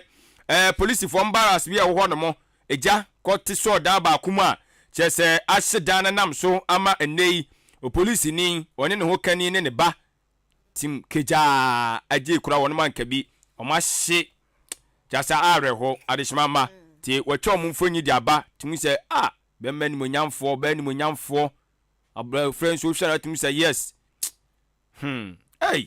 na wakoda onka bi nhyi mu awurade mfo onkra sie yie na owie ya no ana wasan so de mfonyini bi di aba na we no kopie mu ewo koko board a won mo siwo eye Owura Joseph eye Boahen Edu wode ne mfonyi di aba so ana wode Owura ono ana nkane no etwetwefo panyi di ma MPP amanyoko no Owura John Boadu esu mfonyi di aba opanyi no hye mfimfini an Brian na champion ana amese wono wode on so mfonyi di aba na nipa miense no kyerɛ mu sɛ yesi di bre bi aba beto ho sisi ase Greek minister osoafo hwekuaye ne nuane dwumadie so wono resign tridi bre ho abeda ho na na do problem na akɔhye ho wo predator yes koko bodom siwo Owura Joseph Boahen ena so papa ne sɛ ompe waso ompe oni yes koko nwa dwuma de sɛ ne kuaye yayi waso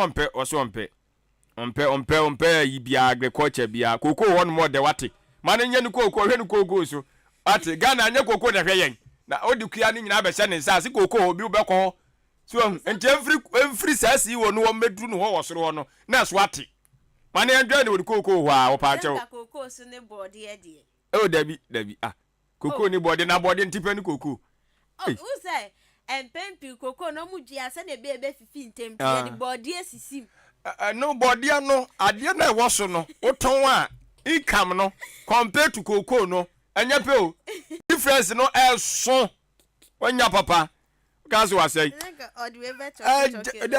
eja tra koko wa si wo so yen sheda house a ana aduane short na Greek minister na Greek koko e short yo season koko ba yo season ekọ nti we short etia no nsem eso eno no na o kyerɛ mu sɛ ɔsoafo abede kyerɛ no ana ɛhwɛ ensase ɛna ɔbɔ ade ne mapa ewom ɛyɛ Deputy Minister of Lands and Natural Resources Owura Mrekuduka wono so ya kyerɛ sɛ dwumadie bi bɛkɔ so na ɛnɛda ya sɛ dwumadie no panyini bɛkɔ akɔ kasa ɛwɔ aseɛ tie ho asɛm de ɔbɔ katai ɛde aba West African Institute of Mining okay ti no kura so ya gudie ɛne ɛkama ti yɛsɛ na ɔbɛwa ɔkasa wɔ aseɛ kata fe to so mienu ɔde asɛm ne people ɛde agu na ɛno akyi no Precious Minerals marketing company for so yɛsɛ ɔma frase ɔmo so tuto gold ne bie tie no so asɛm ɔde aba ɔsesa gold no ɔmo toto na ɛbɛboa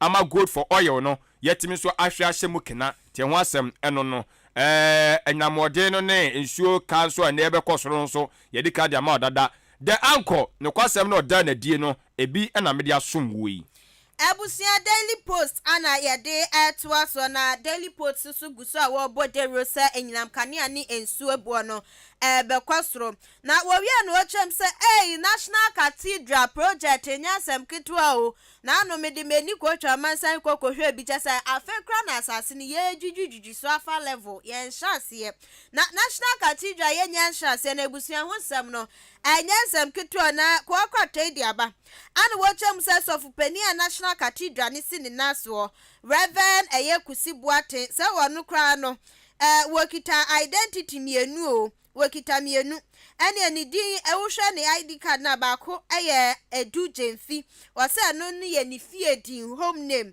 na Reverend Kusi Boate ne de ho so sem bebre patch se ne ko akwate ade ho sem etudwa na wo wi no wode abandom kuma wo mra hye bedwefie wo muso ani abriye pa wo muso debt exchange program no wo mpene so na empene so china adechie so ka ho na empon wo mu kire mu se constitution ne kura no ansa na bibi se betimi akoso ne ka wo se won monyamfo akenoforiata wo bepie mu mra hye bedwefie hwe se ye etimi ato ye ni nyina wa anye wabɔ ne nyinaa agunti wɔn mu se ni abiriye pa sɛ nkurɔfoɔ no kɔsto na debt exchange program no wɔn de hyɛ apon so ne wɔn mu so dɔm kuma wɔn do wɔn bɛkɔ akɔgyina amamrana no paa bisabisa wɔn nsɛm wɔn do wɔn bɛkɔ kɔɔta wɔn kyɛm sɛ nsɛm yi a wɔn kɛn wɔn bɛsrɛ ɛsɛ futusanfoɔ wɔn mfa ni agorɔ wɔn mani abere sɛ debt exchange program no wɔn tutu ne nneɛma yie ansakora na wɔde bɛgu apon so a wɔahwɛ ɛde agu apon so nti abusua na nsɛm a daily post kɔwakrata ɛde baeɛ no na the daily analyst that be daily statement mum kafra the daily statement the Obokata also the nsɛm de aba na said you see what a promase and was sentimental my idea to anim dada sɛ o police ni bi ɔne ne wɔka ni ne ba a kyɛ so wadi mfisia wadi bɛsɛ bosome miɛnsa no wɔmato na mo ɔnsɛ wa bro gya hyehyɛ bi ɛkɔ so hɔ nom no ɔkyerɛ mu sɛ police sadom mekyerɛ IGP owura akufu dampare wakɔpiem ɛwɔ hɔ nom a ɛne wakɔkyekyere adehyɛre mo nyinaa rɛ owie no aka kyerɛ apolisifoɔ na ɔmo saa bea hɔ nom ne sɛ wɔn de wɔn ɛkɔ baabi foforɔ sɛdeɛ ɛbɛyɛ ɔhaw na asie no sɛbio ɛnkonya sunsuasuo biara so ɛwɔ wɔn nipadua ɛsoɔ tie no nsɛm da ɔbɔka tɛɛ ɛde aba owie ya no wɔkyerɛ sɛ aban ɛsan so de atodwa kyerɛ mu sɛ debt exchange program no mmerɛ a na nkɛwɔ so wɔn firi aseɛ nom de yɛ adwuma no ɔmasa atwem de akɔ akyiri na mmom awura mfi sɛ wɔyɛ ne mprɛnsa so a aban no watwe mmerɛ no ɛde akɔ n'anim ti yɛnim deɛ ɛkɔ soɔ ɛno ɛnsɛm da ɔbɔka tɛɛ ɛde aba na schoolfoɔ anasa adesuafoɔ a mopɛ akonya atoa mo adesua so wɔ suapɔ ahodoɔ mu no asɛm da aba ama mo wɔkyerɛ mu sɛ student loan trust no wɔn bɛtumi abɔ mmɔden abie online portal abɛfo ntentan so bi ɛhɔ nom deɛ ɔkɔ a yɛnim MPP nim NDC gye sɛ wa na bia bɛpere no akɔka amanyɔku a wodwɔn ne ɛno nso de wa no kɔyɛ ɔpɛrepɛ no akɔka a wa na waso bɛyɛ hye ɛno sɛ no ɔkɔ a na wakɔbɔ odi de ahyɛ hɔ sika dodo a wohia betimi abɔ mo de akɔ school no ɛne afei so no mmoa bi a wohia ne nyinaa no okɔbɔ de hyɛ hɔ no mu a na wode ma wɔn a na so samete a panyimfoɔ nsa bɛka na afei ahwɛ ne aboaw na so atimi anya bosan de akɔ school wowie a na agya aban ahwɛ atekyere adeɛ kakra ti no we yɛ mfa nkɔsɛ asumasi na ɔbɛnten sa na yɛbɛka so yɛ awiyimu de bi kwa bɛfo ntentan no so na ɛkɔ fele na ntimi ɛmoa to deɛ ɛyɛ asɛm dɛ wapɛ sɛ ɔtoa school so no mepakyɛw na sika ni fie no bɔ mmɔden wonim sɛ watwa kwa bɛfo ntentan so na kɔyɛ na ntimi ɛnso ɛmoa na ɛno akyi no lower menya krɔbɔ wɔn kyɛ so wɔn district level elections no ɛno so wɔn atu ahyɛda tie ho ɛnsɛm dɛ ɔbɔka atai ɛnso ɛde aba ɛwɔ ha na atwomade hyɛ konkron a wɔno ɛna ɛyɛ chief justice ɛwɔ makoko Ghana mu ha ɛyɛ chief justice enim yɛbo a wɔno nso de atodwa ɛkyerɛ mu sɛ atemuafoɔ ɛnim nanimfoɔ mo makoko Ghana mu hanom no ɔmo ne suade hunu no ɔmo botaeɛ paa ne sɛ ɔmo bɛhwɛ na ɔmo aboa mo obi anya atɛntenene a betumi enso aboa ma na ɔmo atumi akɔnkan ti wɔ sɛ no so yɛ adeɛ baako mu tu ana mo paa katafa to so mienu ɛna ɛyɛ the daily statement ɛde nsɛm yi ɛde agu adehyema ma anopai the daily statement unya bi a nsɛm awdo tintim de agu mu no ebi ɛno aso atimu nkyiremu no Abusia daily searchlight ana edu ni so na daily searchlight so agu so bohu de roni akwa akwata awdo ni nyina wa mo bohu de ronti no wosi susi na se ho hia ne panti wutie bia ne wahye ne so enyinam kanea ene ensuo bo bekosro ko akwate ede hu sem so etudwa na daily searchlight ede aba ene okopie mu obibie ni mrahye bedwani a wono ewo ho wonimonyamfo Christopher Adai anaton so ani abriye pa wo chem se ensem bia ekwokoso fa ne ho NDC amanyiko ne ka fa ne wo asesa nsem ne nyina yehodo rada sem no kura bia nim NDC amanyiko na ne wa mafa kwan bi so ebese wo mutichiri nsem bi di so ane so nsem no enya ade an kura bia ewo mo searchlight ko wakrata ede ehun nsem etudwa na national service scheme wo so ani abriye pa se kwan bia so no wo mo behwe na wo mo de hyehyɛ ya wodru egu apon so ebeboa adisia ho sensem ewo wo man emu anu so ko akrate krata fa to so enum wode ho sem etu edwam na wowie ye no wode ye Charles Bisu so foni abane wasre court papa pasa court hwe na special prosecutor wo mo ntenetene no mu kyeremu se papa hwa se ne niam bi a wo ye no hyedan fa kwa mbabi kra bo kyerɛ se wode no ho akwakobo anasa reme ya anasa no so no enya sa no wosu odi ni dwuma ni Ghana fo ahwe ya ye ni bebe ye ho so no na Tiger IPI wo mo de wo enso akwakoye wo mutena bia nya de ebeboa ntino court nhwe ne wontent na adwumasu a ye de ahye ne sa no woni mua se ne be ya dream katahye pro ye konkankan ye betimi etu ase enso afro maimu eno ene seme na no pay daily searchlight editu eja na the new crusading guide the obokata no na mabo awura muin na sede ye de kade atu anim se aban akire mu se eye kwan befa so betima doto nioma na eka ye de yetimi ahwe ne yetimi atuatua bie ne asimi agibi so aka ho no wo chese hye ya wo de ba ye de fa ho na ya to this debt exchange program no watwe emra enka wo se esi no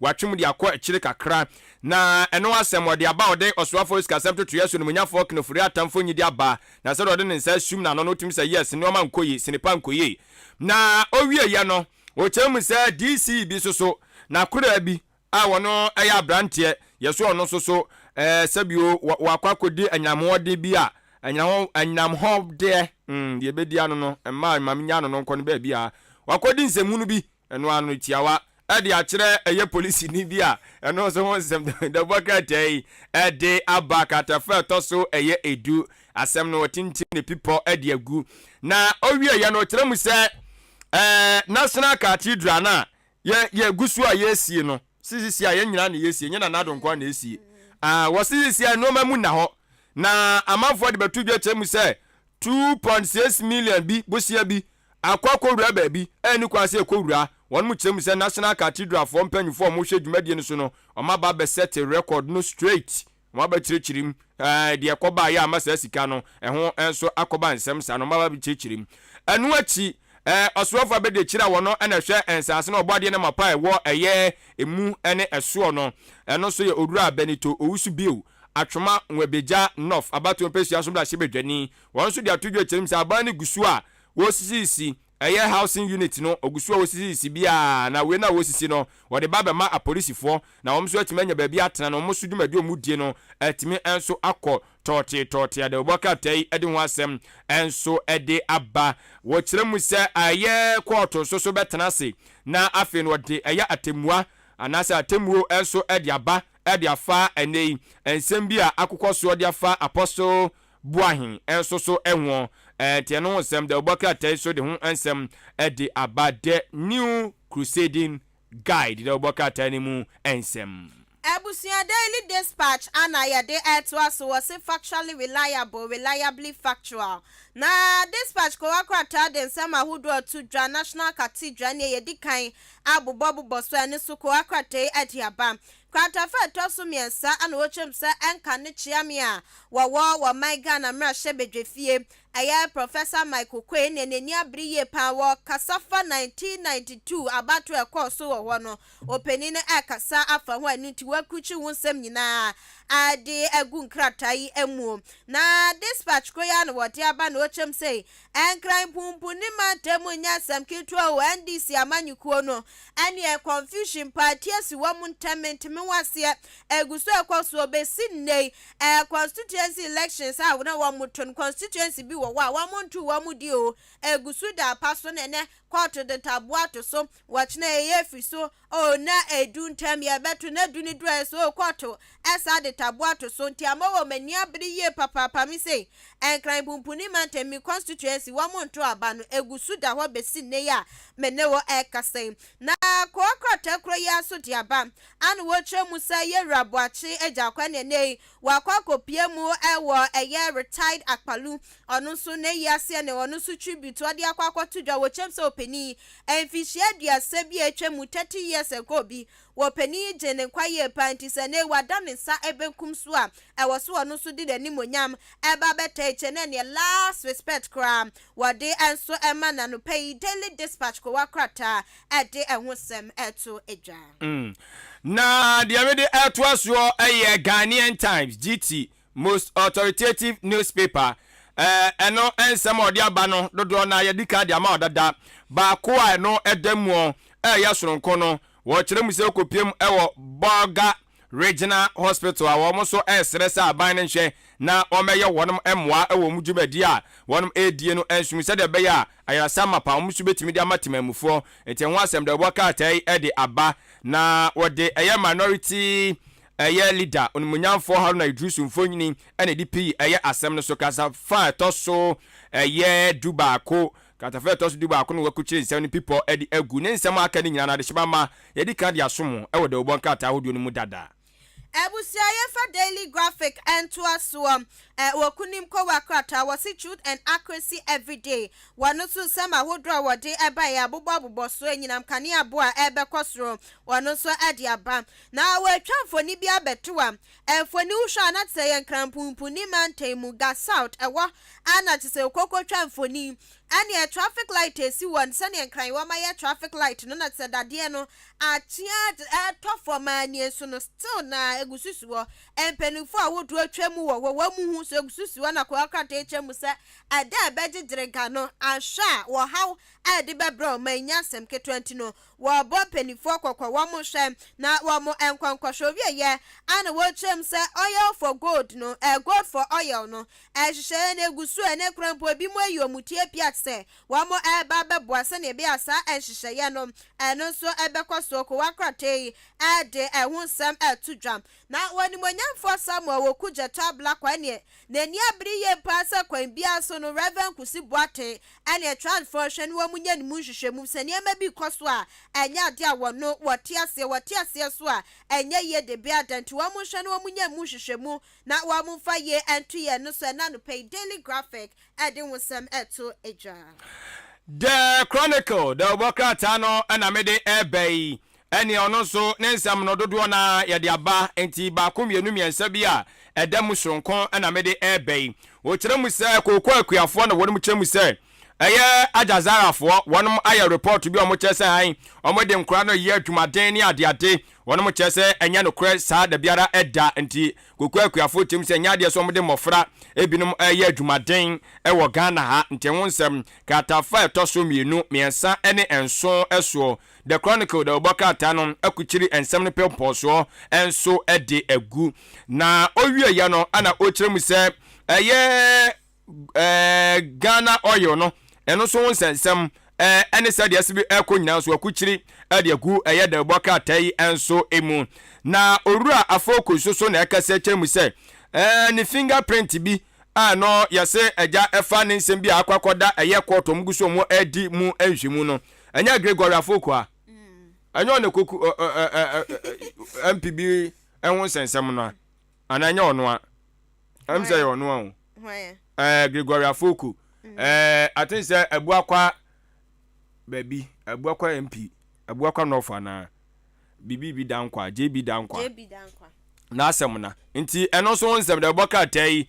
enso e de abamo chese o mahu ni fingerprint bi eno wo chese no ntimi nya dansidi emfantia no te ho asem de Obokrata yi wo de aba eno enso so edemo na we ene nsem ba ko mienu miensa bi aye sonkon free aye the Chronicle de Obokrata mu ne nsem awdo de bae no de Obokrata ahodo edikade asonsum ni nyina no yede agumu dada we aye the Chronicle de Obokrata ni mu ensem Ebusia daily guide ana edwini so no so sama hodro na yedikan abobo so na Ghana Revenue Authority mpenifo chemsa afi wo mani so ade hunu esunye pantini ye nyina ya moa wo mse ne be ya wo mani so ade hunu nso betimi abamu daily guide ko wakrata ede ehosem etudwam wo sasu kiremu se ne ne ya ban no na so aye hye papa efa debt exchange program ehwo bi chese pensioners yenyi wo mfrim ene dom kuma no so se asenia ayi futusan for wade mrane wanu aksasa wanu onu na oye ne betimi aboa no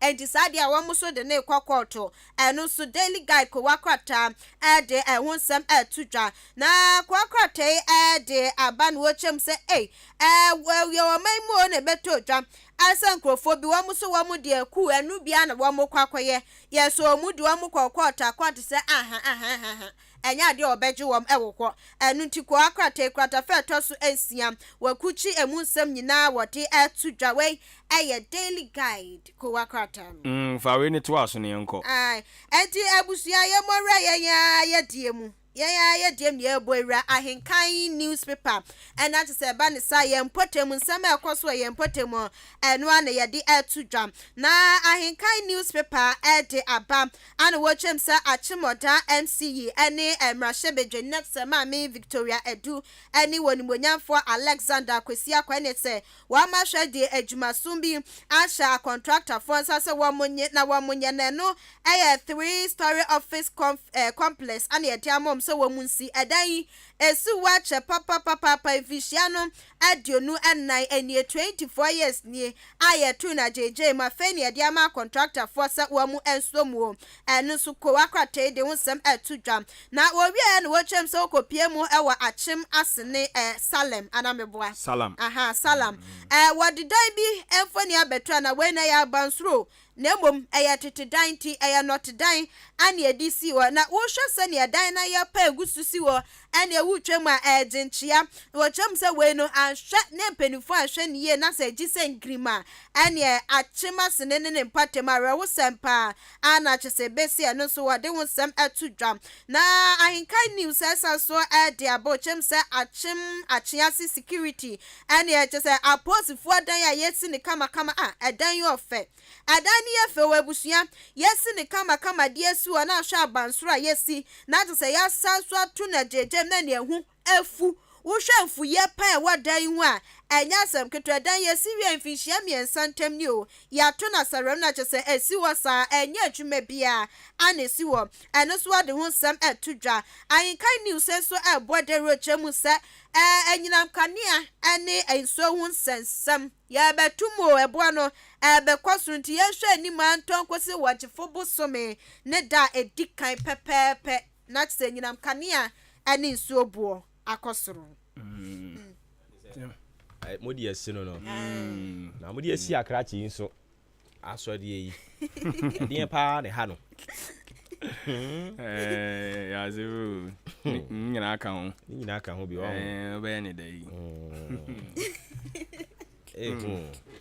okay ma me na wase a na ja ye ntoa so wa ha no mo me da se bebre de ubo enkrata mo boso na abusuafo atwa guo no ye betoa so e de ama o sima no edu ensia na aboapa anopa no wotwe ho enkomo ewo fie ha ne doso pa enkomo ne doso mame mfa seda ma aboafo ni bi na yi bi mfiri ho na face ya tisi nkomo ni mu a si yedia na yedi Jubilee Hospital se menka nkyere na anopa yi se ohododo na ope ba bia kwagya yaresa e wo se wokọ Jubilee Hospital pe ne betimi aboa wo na wapomuden etimi agina ne nan so na agina ne nan so yie pa o se menka nkyere wo se eye OPD eno ne yegina ho na gebra ne yenhwe wo papa ne yenko yanim anase yemfa wo nto ho ne yenhwe wo ebre ne so na wo bekofia na wokọ ya wo laboratory so ho ye check wo pharmacy enuro bi a wo pe no benya bi wo Jubilee Hospital sanso ena antenatal wo ho ye behwe wo opemfo no ebra wafa yafuni kopem se obesuye no ya de se ye behwe wo adandan kakra sa postnatal care so ho ai no any entire friend me de me ba ne ko we me de ne ko we no eno so ya de a wo ba Jubilee a ye nyina bi e we yen ho theater nso nie surgery bia wo se ye wo no eno so ba ye behwe ne atimi ya de ama o kama maternity ena ultrasound scanning machine so ho a eno no ye de behwe sabo fra na wanyinse no de yi na se onne yie oye be ma na so yo ba bosomi dodo sen ena wedi ebrebe mpu na abewo no saa we ni nyina no mfidie no ho no ma be kyerɛkyerɛ wo anwatimi ehunu ni nyina afi ye mema no so ba be check wo mo prostate na wa hwe prostate level se ejina yi na se nyina yi wa hwe yi de catheter e de beto be mam na ebre wo senka wo giwani no na akwa yawre ho me pa cho fo wani kyire mu Jubilee Hospital na yentimi nhwe nyisa wo hawo nyina mfi ho wani ena wanyi hawo bi wo ho se e wo se ye ma wo ahwehweniwa anase wo se ye ma waduro afutuo kura keke de ma wo ho towo a oba Jubilee ya behwe ne atimi adi se adwuma no kama e de amount diabetes hypertension so no ifia de bia ye sinkonwa na ye de nkyerɛkyerɛ de ama ye patient no ene nti ya na wo so odo ho ahyem ebi eno ne ifia bia no pa ye be kyerɛ kwan abefa ne be no mu aduro canteen so ho canteen aduane ye no gina ne nan so national health and a private health insurance no Yeah, Gini nyina. Or Dambo Abu Amantra Bridge no so na behunu Jubilee Hospital. Eya no afrɛ wo 0244 575799 0244 575799 and 0241 784645 0241 784645. And the number of Jubilee Hospital na yetimi age wo me no e ka say e ade a Vodafone Ghana Ghana Telecommunications. I would want to believe say no pay any one Ghana telecom Gina nine so meet me aka say e belongi to my Ghana and I say Ghana ye mu shareholder no kese pa. Me no ka say National Communication Authority aton emu 70 agiatum se yenton emu 70% emfa ema telecell inti say Vodafone no omo amaba be majority shareholders telecell atire ye be ko mo ho asem de akire wo na obi bisa say na say Vodafone kra no omo ton omo shares ya ene na ba ko no entafo no omo e kan omo bo no because omo mo bre pa ena green bi na woman omo so bre wo mo ko bi nkuma na omo ko di fanti an so ye nsem a etwa gu a ye di mu amane de ama no achi so NPP wo mo flag bearership race no oh I oma intensify no emu ayire pa as we speak you know yera ono what they saying they can kwabena jei mum ya kwabena ejei Japan kwabena ejei Japan me no ka say ade a ni campaign no wa hyase den a wode nam voter region on nam voter region sa we the campaign sanso na Kennedy on hine Japan ono so ani abre ni nananamu a any delegate no edi enkomo Alan Kwadwo Chiramanten de wono no onyan hye ase officially because na order so our duty a wo hwese wo be perform me enra ena pe ono ne resignation letter wo de koye any the omampanin so ne reply a wo de accept resignation no o state wo mu se onkoso a endi dwuma no say Minister in charge of Trade and Industry and copy the 16th day of January inti enra ena handing over a course so Ministry of Trade and Industry a Owura Alan John Kwadwo Chiramatin handing over ne kama edema Sam Abdallah ono ne Minister Lands and Natural Resources ono no mampania sambo di din se omra me caretaker minister and Farmer Ministry of Trade and Industry inti enra handing over na koso ama Abuja wa take office no a wo hwe akiri se caretaker minister until say you be appoint a substantive minister the amasa ministry no eninti eno so ho nsem eno no ye behwe na yakwa homa no so nya kodi enkomo sisi aye ni Owura Ernest Akosa wono deputy P of education ye no twetwen komo kakra Owura Akosa oti enka no pe anka na fam tuni ma che na bibia boko de Jami adom boko afu nyina ye nyanka sai nti afihia pa afise ne na ahodi no ho na denkwa na yeti fa Ministry of Education super enti enra ne yeti se Ministry of Education na Ghana Education Service mo de krata bi aba beto abonti a mo ka kira awofo se mo de code bi nso aka ho omonya follow up na mo hwe se schools na mo yiye no ene se ne ne ma hyehyɛ tie no bibia dana kwamu a saa ne tie a wadaroma enkyiremu ni sɛn well better was apanya de ama me o so na because they said odi kan kai no introductory stage no we shan kwara no ko be last year after exams no it was another step another stage we be select schools after school selection no there is almost chance some so any schools and so on ebeba and in so schools and so on eba na say train schools and so on be no na begin so and I say CSSPS begin so near placing Corano be offer practically offer Jusuman offer bia odogono senior na yet senior placing na over the years very few and sending CSSPS secretariat and GS no ya no where the be go how your bar so by Bema yet in come member school and generally create inconvenience emma our 40 be brain so this around you a creative platform check it verify some information now the woman offer first choice way school way fade out maybe a school now choose first choice in the school and I call it boarded and I say be we your bar no papa be a male no papa the female they are no now corrections and no date of birth na what's me correct results and emra you no na eco create that inconvenience and emma for any students in okay enti we no ebe shase breben na mawie breben. Well, I think the communication and education so don't free we have comment on it but because the agency and the ministry do more year now we so say you have communication today now worry area media and frewa I know almost deadline almost 23rd or so 22nd or 23rd. Yes 22nd this year na me produce a push yama me 22nd rather.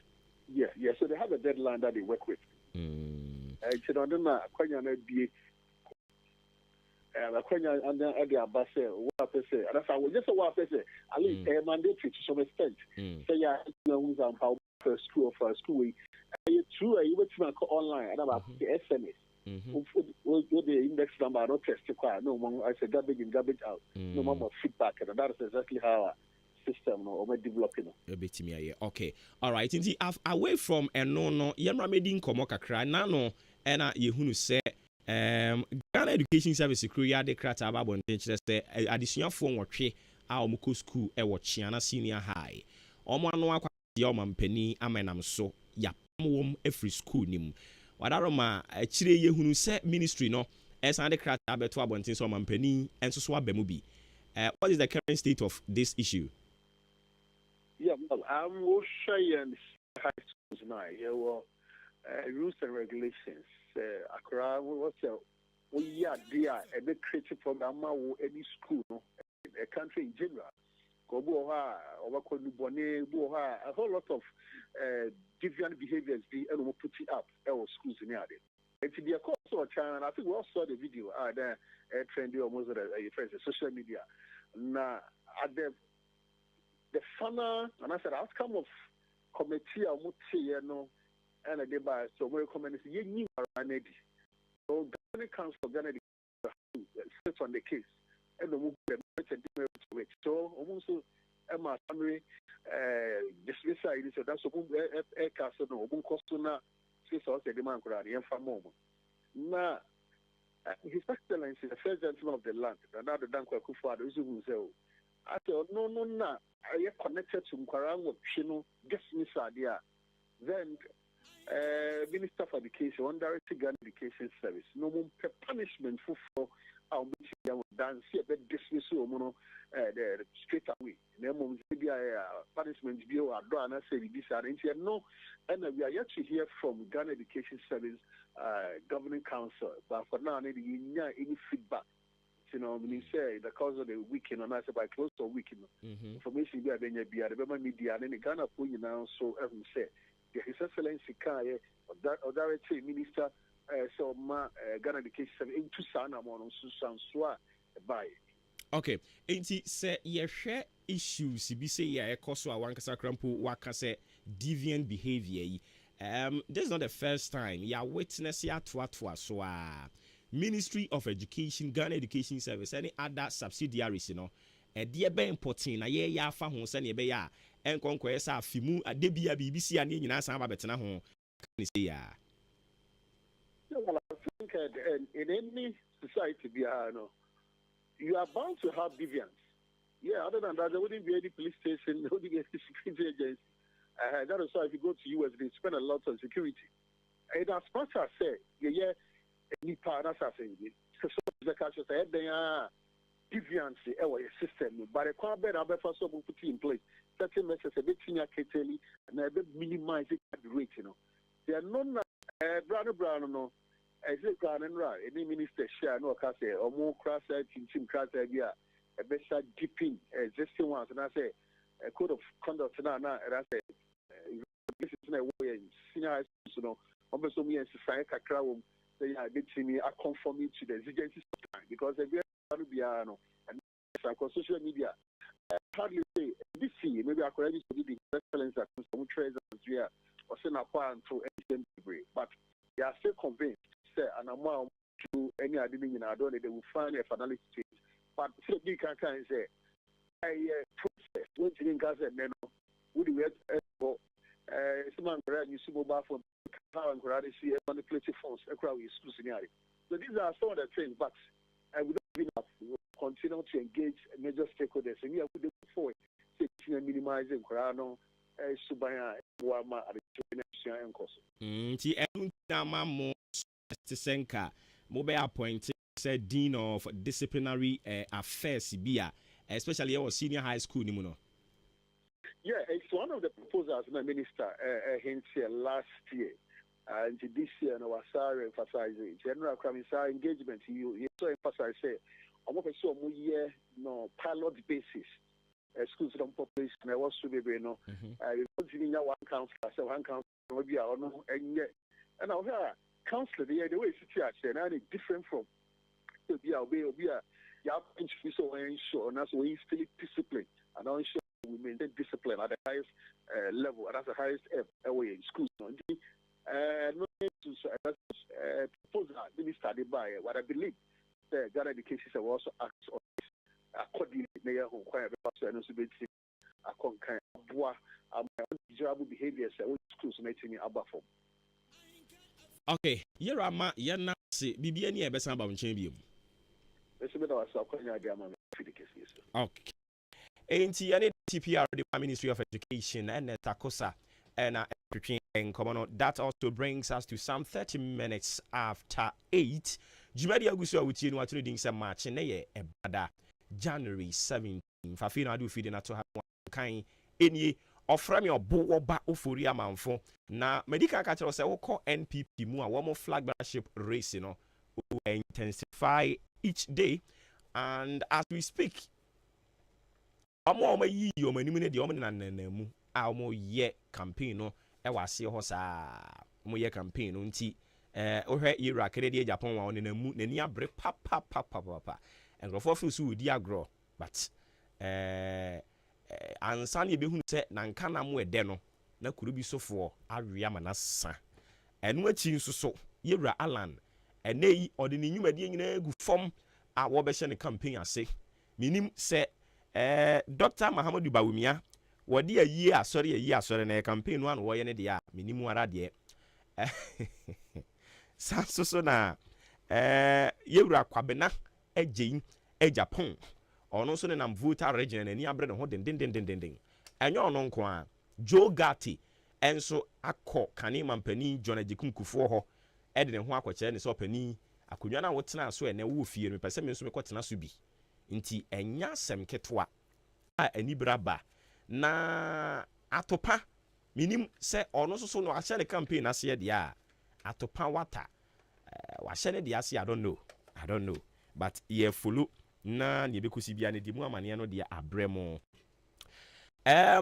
asamba kwa no so wuti bieye eye National Cathedral bruhaha ne nanam ho no ene ebenya bre ne atimi a kirekire mu kama ama ho ba ko a North Tom ra shebedwani Yewra Samuel Okujeto ablakwa ode ababetum no yebenya bre ne kirekire mu kama de ama ho watete se yesi din bi ne na momframam oyo osofo osofo Victor Kusi Boating ono kro no ano according to into the year can be an refer to Odimunyamfo Okujeto ablakwa because ono no akwa ne nhyehyeye and a watch say sanete enti according to honorable no ose osofo Victor Kusi Boating okuradin mienu ne din ba akono e de kwabena edu jamfi no o fat say ne passport no yama ne diplomatic passport nyina eso no e wo din e wo so ena ne driving license no so no eno nso so eso no din e wo so ye ba ye beje brani atimi akekere mu e de ama ma menko ahoma no so emrameni honorable Suleiman Adama MP e de ma manfo a wo mo e wo time abatfo empesua so honorable no pay Na pumboko ye.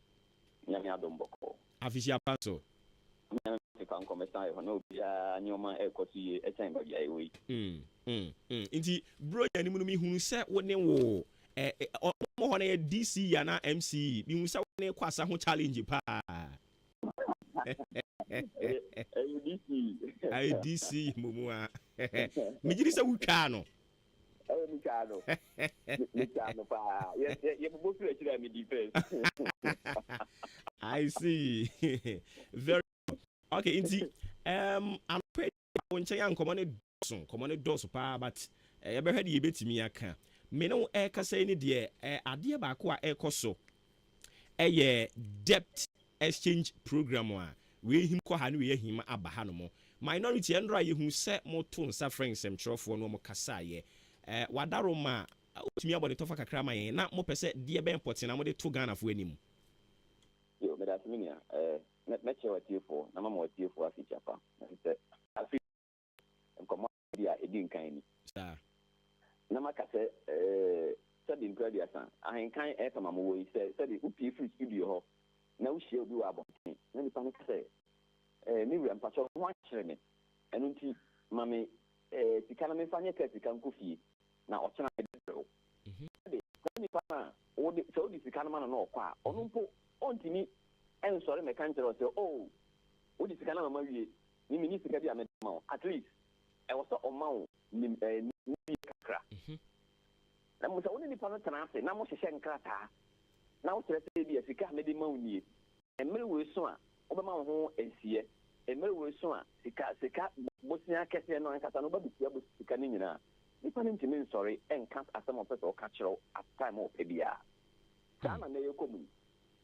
bi na e fa no domestic exchange program aban kwa ho yekamu e na aban say onye sika ena Ghana for abubo mu sika ha no e dia koto aban bonds omu di sika na ma aban say me di sika e ma na ma je krata abetu fie coupon na me di betu fie no e be kire emra aban di mi sika be ma me na nsi ho e wo ho enti se bibia si na sa aban say emra agreement am no akọ me ntimi for failure ni ebe boa ne say ana ni bi e ho ne say o de say mi di ni di ma sai ni pa no na wo fra o mo tena Africa kire o mo say mpa me na me di mu sika coupon no mra so e ho nsi hu ni na so ena mba ko mienu wenti e bia e wo say me no tena se hye na me mra me timi di apia na mra me di ase no me ntimi mpia na sika kudu ne dodo no so me ntimi mpia ni nyina na di pa no so ne no kwa gimi no so ti ase se sa mere we na obetimi apia na do no se na betimi apia ma me na mo aban be yisu timi a na for na dia ma no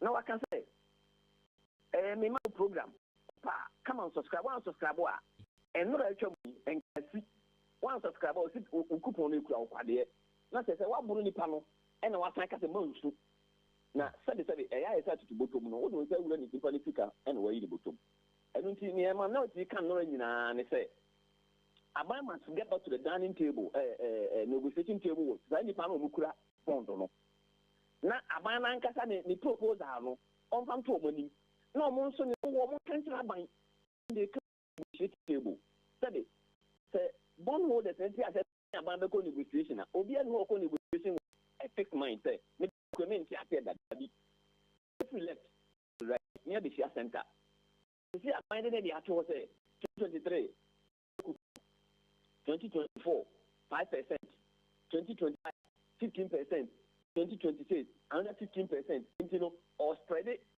One come bet you 2023 10 years. Now bet you 2020 2030 15 years and it doesn't make sense. And in the press conference, Abba must come again. And yes, sir, or maybe a bank. No, the middle class, economy. Okay, but say o share response so far every aban so aba or chere say o hwe baby a Ghana yi si ono san ji atum say enema nkoyie again hwe covid e the Russian Ukrainian war eni nyina ba be say Ghana economy no eni baby a yaduru yakakogina IMF no say I'm not the bitter pill now and we are na sika no kra ye hwe ni mu say de ba be bre enema se no na ye nsa nka Minia, and you want to know the better pill. Say, almost see you na. Aban na wono wakobo bosia. E dey koduru na mpempe so we. Ono better pill. Now bondholders individual Ghanaians in the better pill. How did we get here? Then you do her. Oh, say, oh, her budget you present. Yeah, there has been a cut off. Even one kasa appointees, no almost salary. Yeah, 30%. Any incentives, bomb in change na withholding na. I mean, per se, they engage in. We call them triviality. Near almost say, yeah, 30% triviality. Then per se, they engage in triviality. Meaning, how did we get here? And you do. Russia, Ukraine, you come Russia, Ukraine, I remember the last time I buy 20 billion for campus and it's saying. Can you say, Emena, elephant size, 125 ministers, appointees, they can't want it. Omampani, the charter presidential debt, Edinamno, they can't want it. What is it? Parastatal. And I what agents they to deal with. When do you want a secretary, school feeding secretary, all no, they can't want it. All Bosnia, I can say, no. And I my they can through 120 billion to 467 billion. They can't want it. Now, me no say. There's a document. I don't have it here, but you can go and search for it. Go and look for Office of Government Machinery. Appointees, yeah, the thousands I can't. Constitution, Article 71 office holders, who qualify Article 71. Yeah, the thousand Article 71 for. And on the Minister of Information in Guano, Mr. Gua, information, any government spokesperson, Mako 17. And when they make up, Abanankasa, or taking lead in swallowing the better. Oh, no, we're losing the belt. Oh, no, see, Ghana for. Pensioners are Omonia Musica, Omonia Cotto Bond, in anticipation, say, and Fasoka Cadabas to Omonia Bomobra, Omonia at the beginning, acquisition and better problem. And I might have gotten it wrong. And when the air casting says you come back to the table, I have to go into the IMF here. That be a minimum Katame, catch them say, Amai is going to IMF about other ambulance, and until IMF can be Amai has to do. I'm only a staff level agreement. But these are the things that every man I am a seeker number, but you have to do it in the right way. And just have the confidence to know I will lower. IMF will not even give you the money. But we are not speaking not as politics. Because here cannot say about the life of individuals, about the life of the ordinary Ghanaians. And on here, we have decided to take away the too much political from it. But government should not us to be coming back to the political angle because we want them long ago and went here. But only Nizu say IMF for a come say me or the timings and a yom juma into Yama say every say copy of say I was say with me mountain second we now I'm on sanka one we are not and Yamo Henamon sanka. I mean, I didn't tell you IMF. IMF because Ghana for life I have a year. Now because IMF never got to come and stop going. The IMF no bar. Do you know financial the social cost of this financial crisis? Mokai BKM. Now Mokai number one. I'm in Ghana for I want to count more Amra and Brana financial sector cleanup place in Dubai. Only me pay a shoe on one. Is that why we want to go into the IMF? Near Ghana for the degree. And yes, it's good to go to IMF. Omama conditionality, yes, it's good to do a conditionality. I'll say, yeah. Now, say, I can't pass. Rate in a period, I bind it, but 10 years, 60 years, it is too much for the bondholders. Abba must do something about it. Yeah, you know, the board level agreement, yes, I can't see Kano. Now, buying every person, every year, no more petrol. Now, so. Before we do that, government must do away with this. So many people, and then go to this City FM online and go and see Office of Government Machinery. Even just at the Information Ministry, go and see. I saw, and these are the things that we talk about. Look, in 2022, my appropriation was 143 billion. In 2023, it is 227 billion. only 32 billion and ministry department and agencies for their projects and their goods and services. Almost 195 billion into debt servicing. Any payment of compensation, you can buy. But say, okay, Sika, Office of the Government Machinery, say, Ayana, and projections, Kake, Sika, that one. Actually, say, when it comes to the Office of Government Machinery, it is not projection.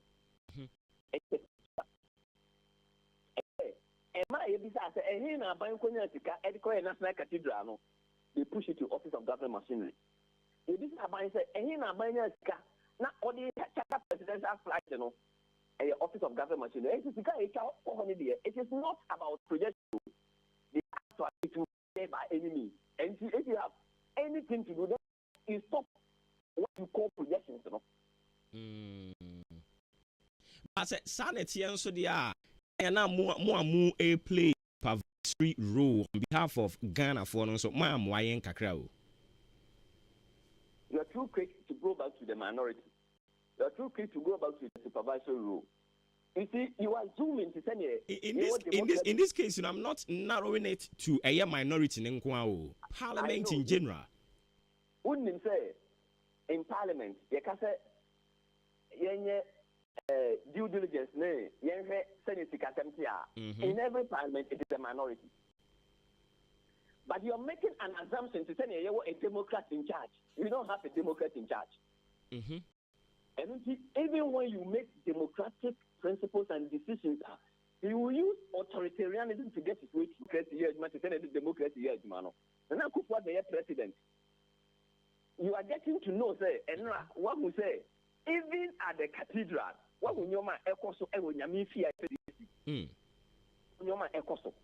And we are doing our best as a parliament, as a minority, to hold government to account. But this government, this parliament, is a post-facto parliament. When we pass the budget, what we do is after government wire expenditure, then we scrutinize. And we have brought a lot of things out. That's the scrutiny. We cannot prosecute government. We don't have prosecutorial powers. We can scrutinize, we can ask for information, we can put information into domain. If I bring a minister on the floor of parliament, we can decide to vote against the minister, take away the minister. And we have been doing all these things. We say we are not being successful because of our numbers. But the appointing authority is the one making things difficult for parliament. And the constitution also has made it an executive government. That parliament is a subservient to the executive government. And we have a challenge. Constitution anticipates a Democrat to be in charge. Yeah, anticipating a despot like Manado to be in charge. Okay, into minority more stands in summary and say abino ni negotiations on sign emrebium. Now all the stakeholders involved making sure so a consult to woman before obe take any final decision be our take sanity. Very much, because since 1992 a BC that said 1.3 million are petition on a particular issue. As we speak now, 1.3 million bondholders are petitioning Parliament. So the issue has gone beyond government. It is about the state. And we have got a stake. And he should call a stakeholders meeting. He should call financial experts. He should call bond experts. Not about any side group, any parliament, any individuals or affected in Shia. Then we come to a consensus agreement that before we implement. Now, say by 15th of January, if you don't subscribe to the domestic program, your bonds will be worthless in your money there. You must do about nothing. And I check about saying you come to the table. Okay, super. Ma yensu a bit away from a year domestic debt exchange and some seminar. Na wakwakoya member of the Parliamentary Committee on Communication, Yembisao, we so kakra. I don't know, say we a preview to letter Babonti and National Communications Authority. I announce say one more ajia to say 70% majority shares, from Ghana Telecommunications Company Limited, Vodafone, and a year Telecel Oya we. Na me ya we. Enti committee no agye atum sa pepepe. No, committee on communication dey enhia o ade we ho. I will say the committee is a committee there will oversight on the communication and the information ministry. And now news here news about it. Okay. In fact, in one of our deliberations with NCA, my who say Vodafone, 70% shareholder, a Vodafone group, no. I imagine say, offload you interest at the amount another company. Basically, it has got to do with finances and in Yoma. And you see, NCA regulator, the NCA was all the financial regulations. Na company for na ebano or the needed finances nisika or the investment ebebom na company no engu na adwumayefo na ewo ho no omo interest ebe yesan ebe yi omo di and we can maintain them, so they have to bring policy documents ebe satisfy regulator no by any now say framework and policy documents are not actually in reality things can change, and that is where the committee of communication will also come in. And one news way about one thing. So as Parliament resumes, or even before Parliament resumes, the shorter committee of communication will be interested in finding out documents and now also what is the document about. And also do that due diligence before even as we speak now. The transfer has not been done. The proposal has been made about. We also go back to the NCA to look at the document itself with experts of committee, outside the committee, to be able to come to a consensus. Say, communication industry, it is becoming like the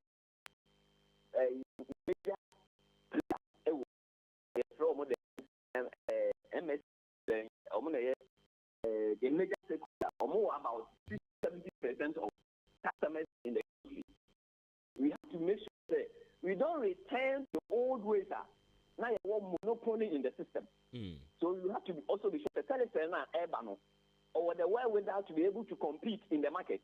Then there is someone in the communication industry because Tigo so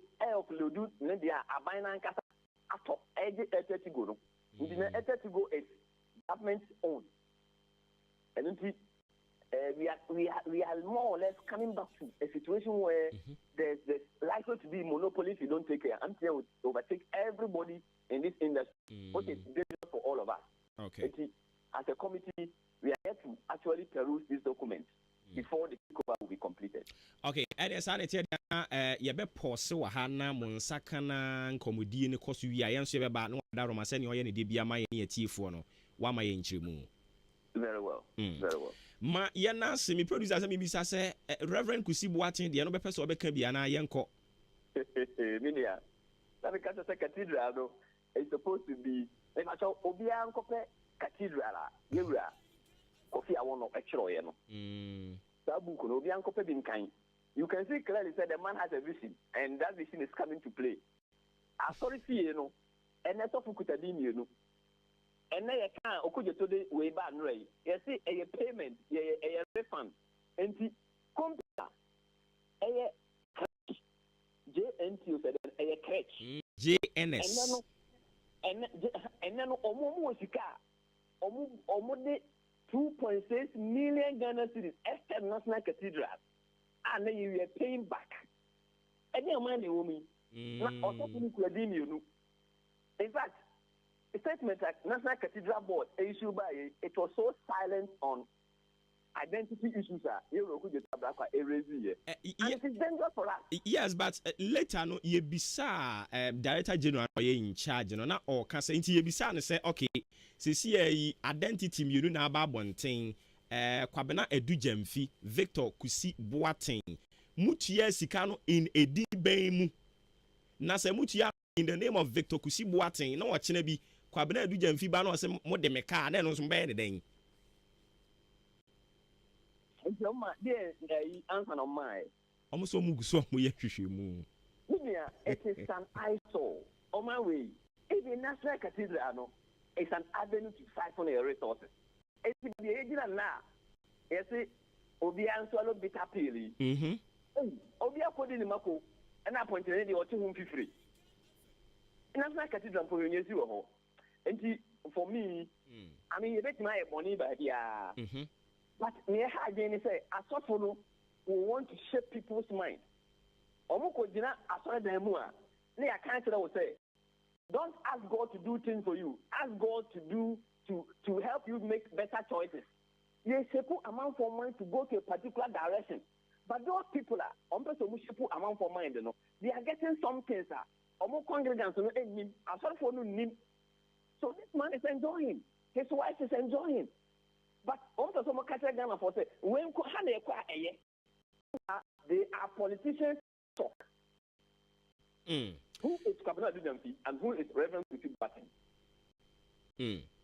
Inti a running story and runs you honorable what petition charge. Inti it will be early days yet draw conclusions. See and train up the ABC at Genia Sababium. Based on the information I want to see there, based on information. But as we move on, a running story, we will get the battles and further rebatters into the exactly. I don't pay. Yeah, I say now we can be. And because it's like clearly, no matter what Ghana is in a mess. I see.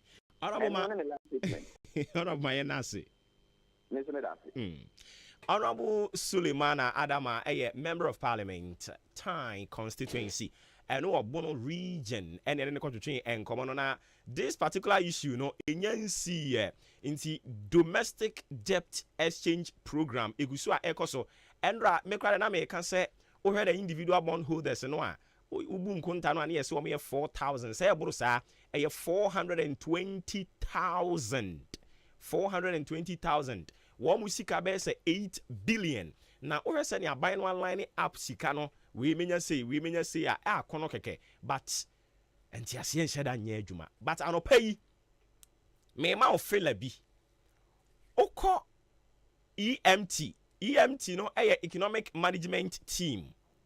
Omo manage Ghana economy no what a solid team and Yoruba Umia Aircan. What a solid team. No ashase Professor Jambafo Ken Ofori Senior Minister.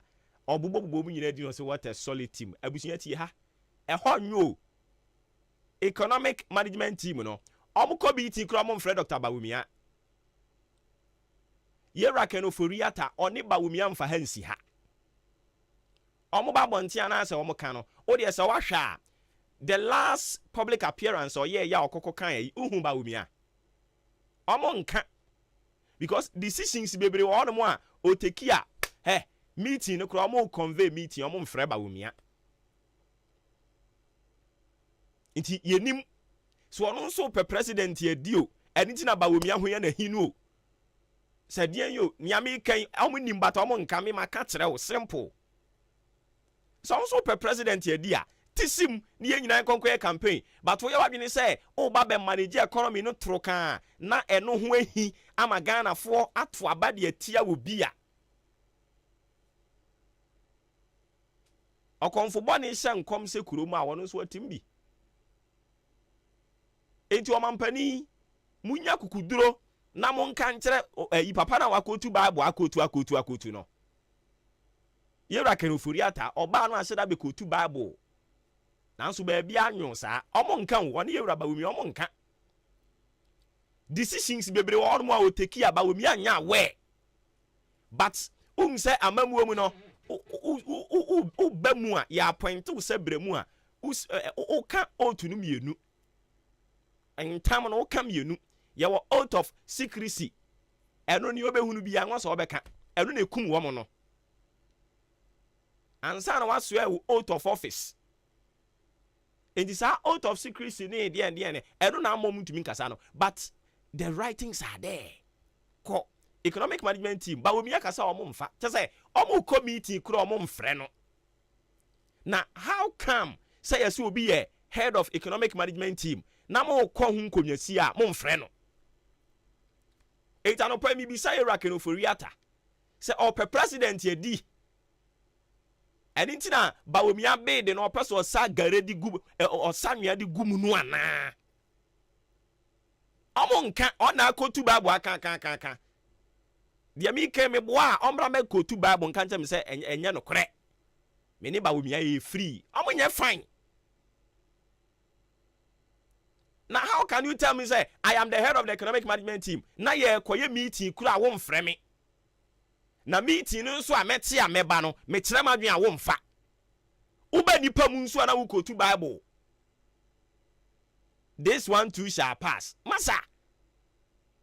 What shall pass? Me kra de bawomia won ne nka de mo amasɛm a. Mo sha ase nso na nka mo ntam ye kama pa. Mo sha ase na mo ntam ye kama. Unko kan budget bia na ewura bawomia no osrese no odi akire kama. Ene wo kwa wo nkobi. Wabisa ho. Sa na mo elevi nsusu sa mo anka hwe ankyere no.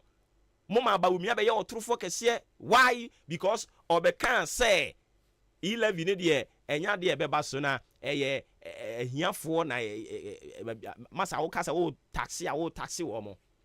O taste wo kan sa asem na the following day and I also be say ya di levy atum just to do what? O sa nwa de agu bawumia ni gari mu keke. Emwa mo. Ye kwa de nka de mo ye mo ade de sem fa obi aho. Sa bawumia be di mampani, sa wo na oba be di mampani mfa obi aho. Na ama yen na ye bre. Mo de wo ahwe certain unpopular decisions are minister in charge of finance o take you Ghana ha. Decision bi obeteki bia nya papa.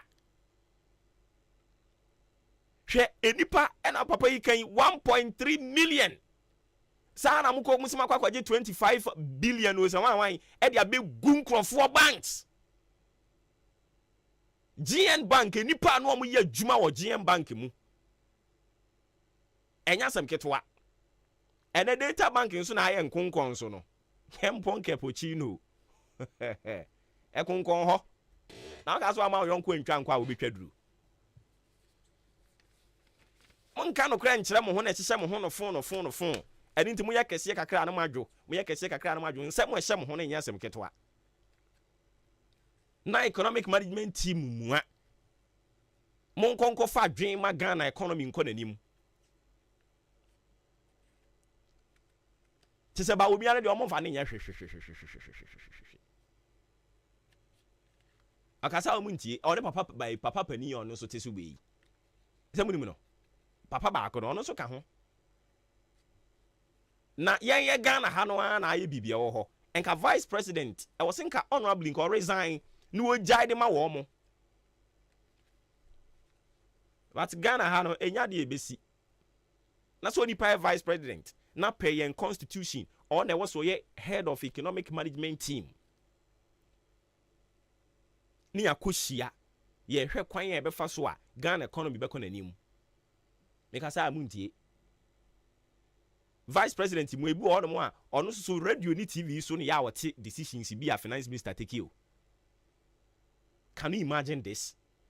Na vice president mu ati fie no ate radio so say yes say the domestic debt exchange and the ba e sha se o mampani be ka kire Ghana for say there will be no haircut. Individual bondholders are not part. Ye koda sorry ya yura ke no furi ata wo say bawumia ne bid to become president me sanwe agum. Enti say o de bana ye he sa ni bia no abawumia na ne ho ye hi. Ni na ni age. Uwie nso anu abaye kotu Bible. Yankopon no wabotre. Me atwa ho mra ye ba de aka na beto aso maka jo say fila no 2023 ne de be ma wo sa fila nko a. Tie we ma me ba sisi ya wada roma.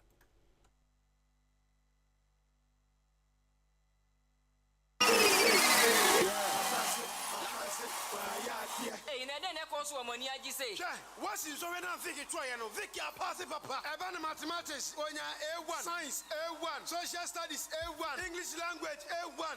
What pass yankasa? Hey, na school ben no any omo yadi. Only believe senior high. Woman man kanya crowd. Teachers for no woman penny papa. Hey, me buy you culture ni dey enya crowd. Hey, mass nya. Faniko only believe English nya. Faniko only believe science so enya crowd. Oh, me say Faniko only believe senior high. Omo ya courses ni nyina. E penny for sister banchi nya. E jana kire. Abo from wo dia wo sister ni tia bon na wo hu hwe a ne ko only believe afi wo mo tro so hwe ni nyina pa menua am afra ne ya dachi o ha BC so hwe wo mo tro ye se wa pass yo se wo pass yo fa ne ko only believe na se sia me ne we ka say no wo ma bia admission a wo mo che mmofra no form 1 form 2 konya da ho no mo se sia me ka say enti a wo fu ani age o mo ye de say ye kan kire ye se body ani won ye din kanfo only believe apa abofra ne ko ho na ne so hwe ne de ko bia school be ma chechire for me fa so ma mbofra na pass ne de wo mo be ye wo school fees so de ye ne board from boko obetima tua ne installment kakra ko yisa abofra ne be wie school e school ya pia ne platform ma wo cha admission school fees ne crowd ye e ma ne nya dadwen wo dia ne se wo de wani be kire mu e wo only believe senior high e di for wani kire mu wo achim ko krantu anasa fre 0240 202 148 anasa 0247 670 736 and 0500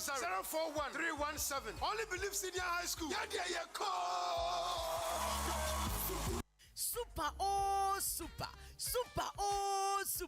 Super some cement and superstar cement and it's here. Messi for the contractor for you to Aguso and some G's enterprise and I cover cement in Adiaba. And to your Messi, we are contractor will be a project beer and your super some cement and a superstar cement and no necessary water. And one day, the grade no and your 42.5 hour and the 32.5 hour. Now so to superstar cement and don't say 32.5 N. Gun and no penny cementa.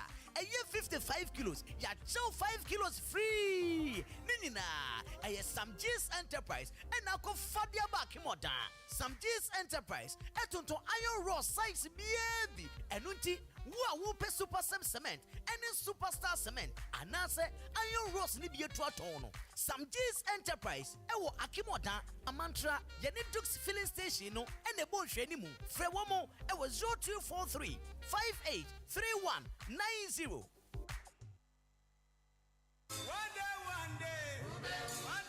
day, no be 2 days. One day, only one day.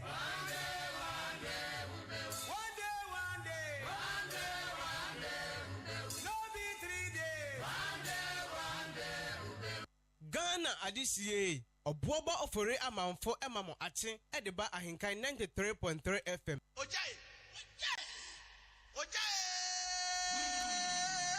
Medase se watwen am yakoto nkra ba simansia ena apa no pa nonkron eho jumedi agusu awutie no atune din se Maakye, your most authoritative social, political and current affairs talk show in the morning.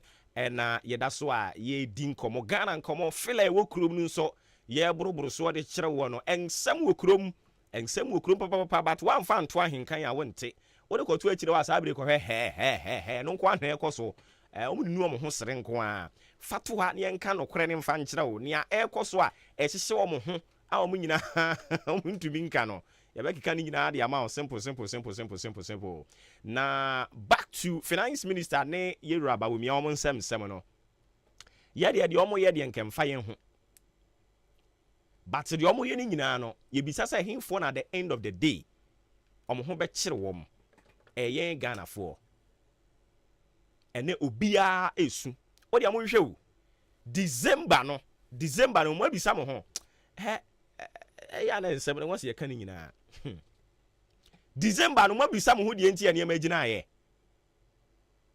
hwe me kan kire wo peyi ene ma mu be san ye den nkrofo bi ahyase ye o ma seda o all in the name of say omo person obi hu ye shin keke enti say no e free December na eba no kromo dwoye enema mu aye de ne call form because ye hu say cedi no eye ayi hyase say ginagina ye hu say dollar no any cedi no ye on few on so ye hu say niam asan ginagina me ma wo fela bi enkrofo bi akwa ase omo ya makoma miensa omo wa ban yi mu omo ben o mampani pa aban yi omo so omo wo say wo mu eye mafia tie mafia no omo so omo beye omo so omo ye mafia omo ma okwabrane ho ayahi nti omo ma ne mamu aye den ene mamu ye den a wo mu ana fei video no Dr. Bawumiani video no ni okeka ye Ghanaians are suffering, one are suffering, or Benti are suffering, no one are suffering. Won so omo to sa video ni gumu sa. Emwa mo munyai. Mwanyin. Munim Bible nsu kotu nti munyai. Mwanyin mo hwebe bi matifia duru.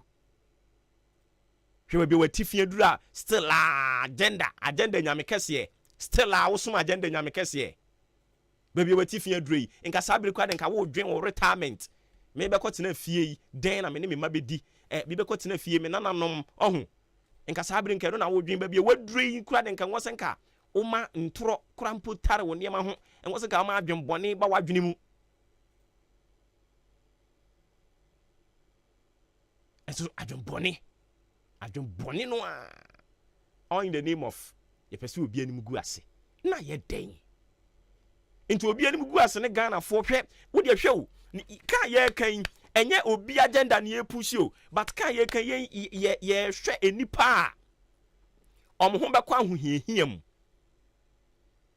ye hwe nipa se sa individual bondholders wo de emfa say enipa kra 4000 ena we nu a ye kan so no ye ka omo ye middle class people o Ghana ha no so ye middle class fo no na omo rane oman no eyo omo nyame adom omo so atra middle class na kwana nimu no omo manage Ghana omo na wuhia no a kwaku ji 2 cedi je 3 cedi na so a descend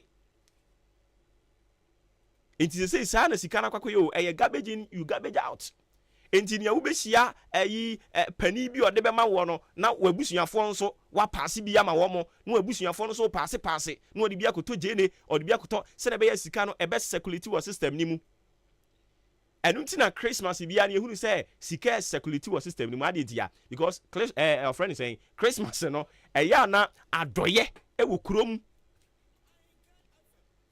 eya na adoye wo kurom tu be hia we no amount 2 cedi na so ama onua 1 cedi na onua so ama obi 50 pesos bon say sika na nam system ni mu sa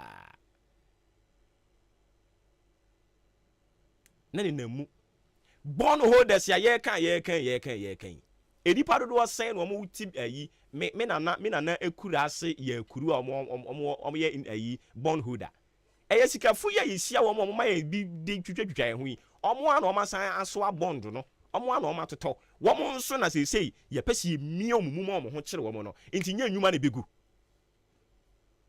enti si ye ti yi no odi AHENKAN bond holder nania ebe yes 2023 eye zero account no obenya onya hwe 2023 eye zero coupon 2024 eye zero coupon 2025 hobe ko ba bi no ansan ye be sha ase se onu nu sika no de akoto wo senka kakra ba ho a no de bia be wura AHENKAN FM kakra ba ho na ko de bia be sesa microphone kakra ba ho na ko de bia kotua light bill o de bia kotua water bill no se sika no ya ka kire ni pain se afi wei enya ade a obenya mfaso afi e besim no so enya mfaso ya pushi di kwa animu nti the question na yibi say ho no say afi wei no be da atua adwuma efo ka next year no be da atua adwuma efo ka kopimo bra emfaso ne be sha say eba na what about say ebi ono no de na for 10 years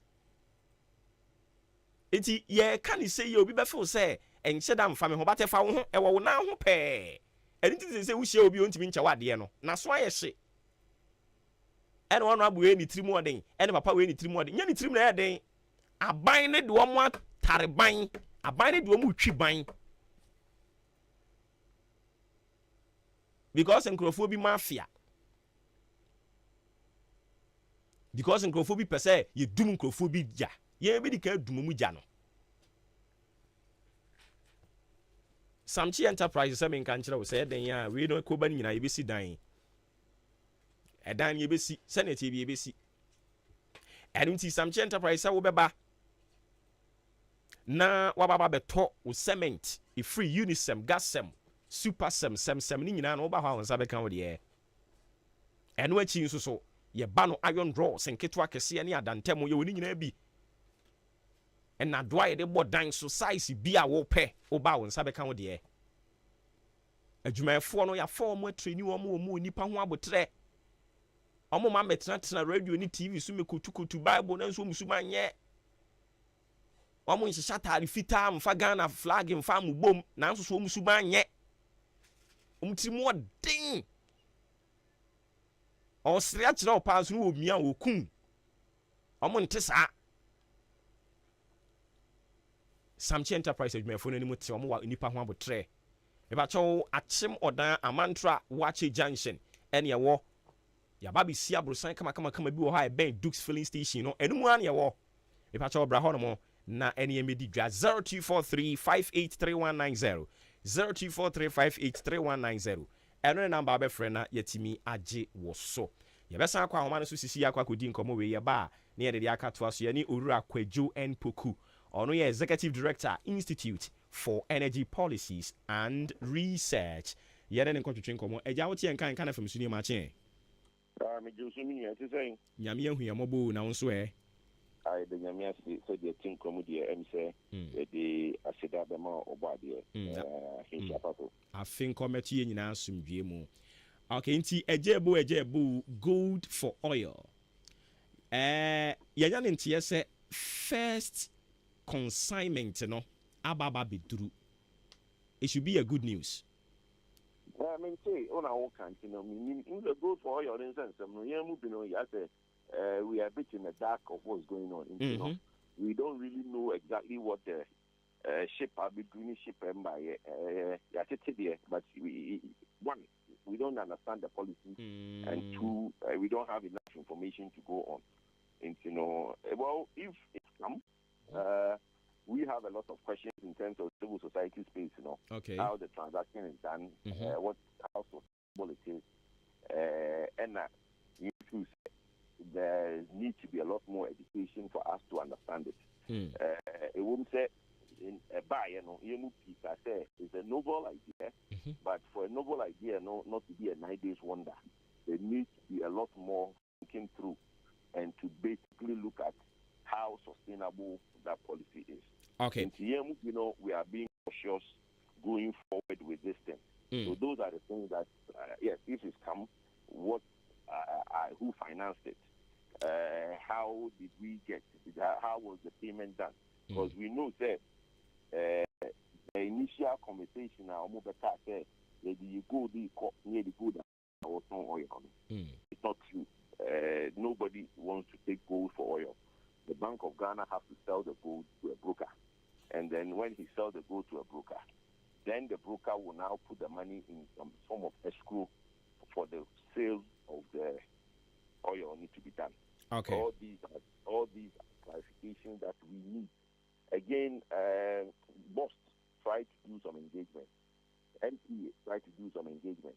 Now, documents that have come from BOST and documents that have come from NPA, there is a bit of differences in the structure of the transaction. So all these are things that we need clarifications on. Okay, now where this news is coming from, from the Deputy Minister in charge of Energy, Honorable Andrew Ejapa Mesa, and I also said 40,000 tons of a first consignment, Abba. Now we know a in trenches. Enra ebaye ne ye hwe nimu or china so ye hwe said yakano ebeka ho Abba. And is it a case say omo shedan to some frame any munin common church and yemun chremo and into mo so say you are in a state of dilemma. Maybe me no minka by hona ni so be tons of frame. It is civil society. Civil society, we follow the industry. We need the industry. We know what happens and how the industry works. The would be assembly back. Now would be a banner who say a waff for me. So many more ministries waff for me. Ya boy ma yes you educate Ghana for on a buying policy. Then how when you do ministry na kasanka on for me. When you do energy commission na kasanka on for me. When you do MP na kasanka on for me. Offer more monkasa. So we know it's for the education of the Ghanaian. So the bear more friend, yes, me and Amamu is on very and it's here radio TV for civil society for any deal contact. When I saw the you're breaking it down, and you're thinking much the Ghana for Ghana for. Okay, but don't. Go ahead. Okay, so don't you think with this role more a play or society no no crampo crab etimi form basis senka ministry ni ye bibi no amoto nsa de frame chiri mu at least ye pe obi afre no amo ho ne be ba na nka ma chiri ye. Exactly. And then American it is a 1 year na so be frame shop in chiri mu meaning chiri mu bi am the money pa no.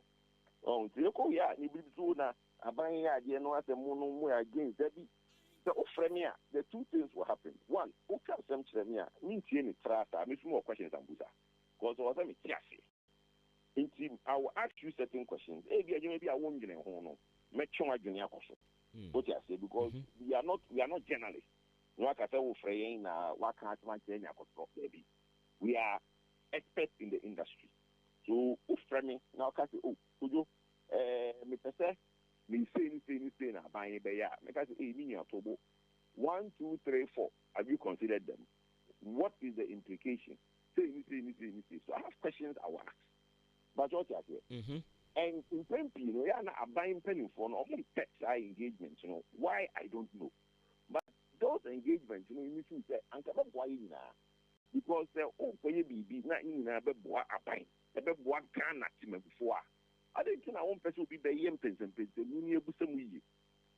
Oh, no, but you know, not 7 because my engagement. So stakeholder engagement, no, yes, a young pay. I think next year and after changing also will involve me. But said yes, so be friend and move say more. If you actually much the mono. And you think any future stakeholder engagement is very important. Okay. And yet, said I will count your train. I want to so unya biking kind TRC year near Samba or near Betuan Comoiso. Enti Yani Ura Kwejo and Pukua, Executive Director, Institute for Energy Policies and Research. And then to train and come on Nina Efa Gold for Oil. We a initiative for Afiana Ba and now only it said Dr. Alhaji Muhammadu Bawumia, Vice President. Waka ho asem and watching so Ministry of Energy abeka ho nsem bebre a omo kire se we no a new policy and as initiative a omo dey ba to them no they are highly convinced say beboa am the demand on yen CD the demand on the dollar ye kwa koto nyoma wose sesan yen sika nyina de ko CD mu na ye twen sika nyina sa de free Ghana ha e de kon sa repatriation nyina no to ebetimi atwa na oma estimate say basa ebeboa ama yenya foreign exchange be say $3 billion I no ni betimi aboa en say en saka say sika no kra no a enya ni si egina IMF a ye pa ye ho a ye hunu ya sinu afi na enkrofo bonds a oma toto ya fe ne si ekomiemia niemam ye ko twiki we ye ko yewe sa ne manema ni nyina no say yetimi ma we no to them egina anka ebeboa pa.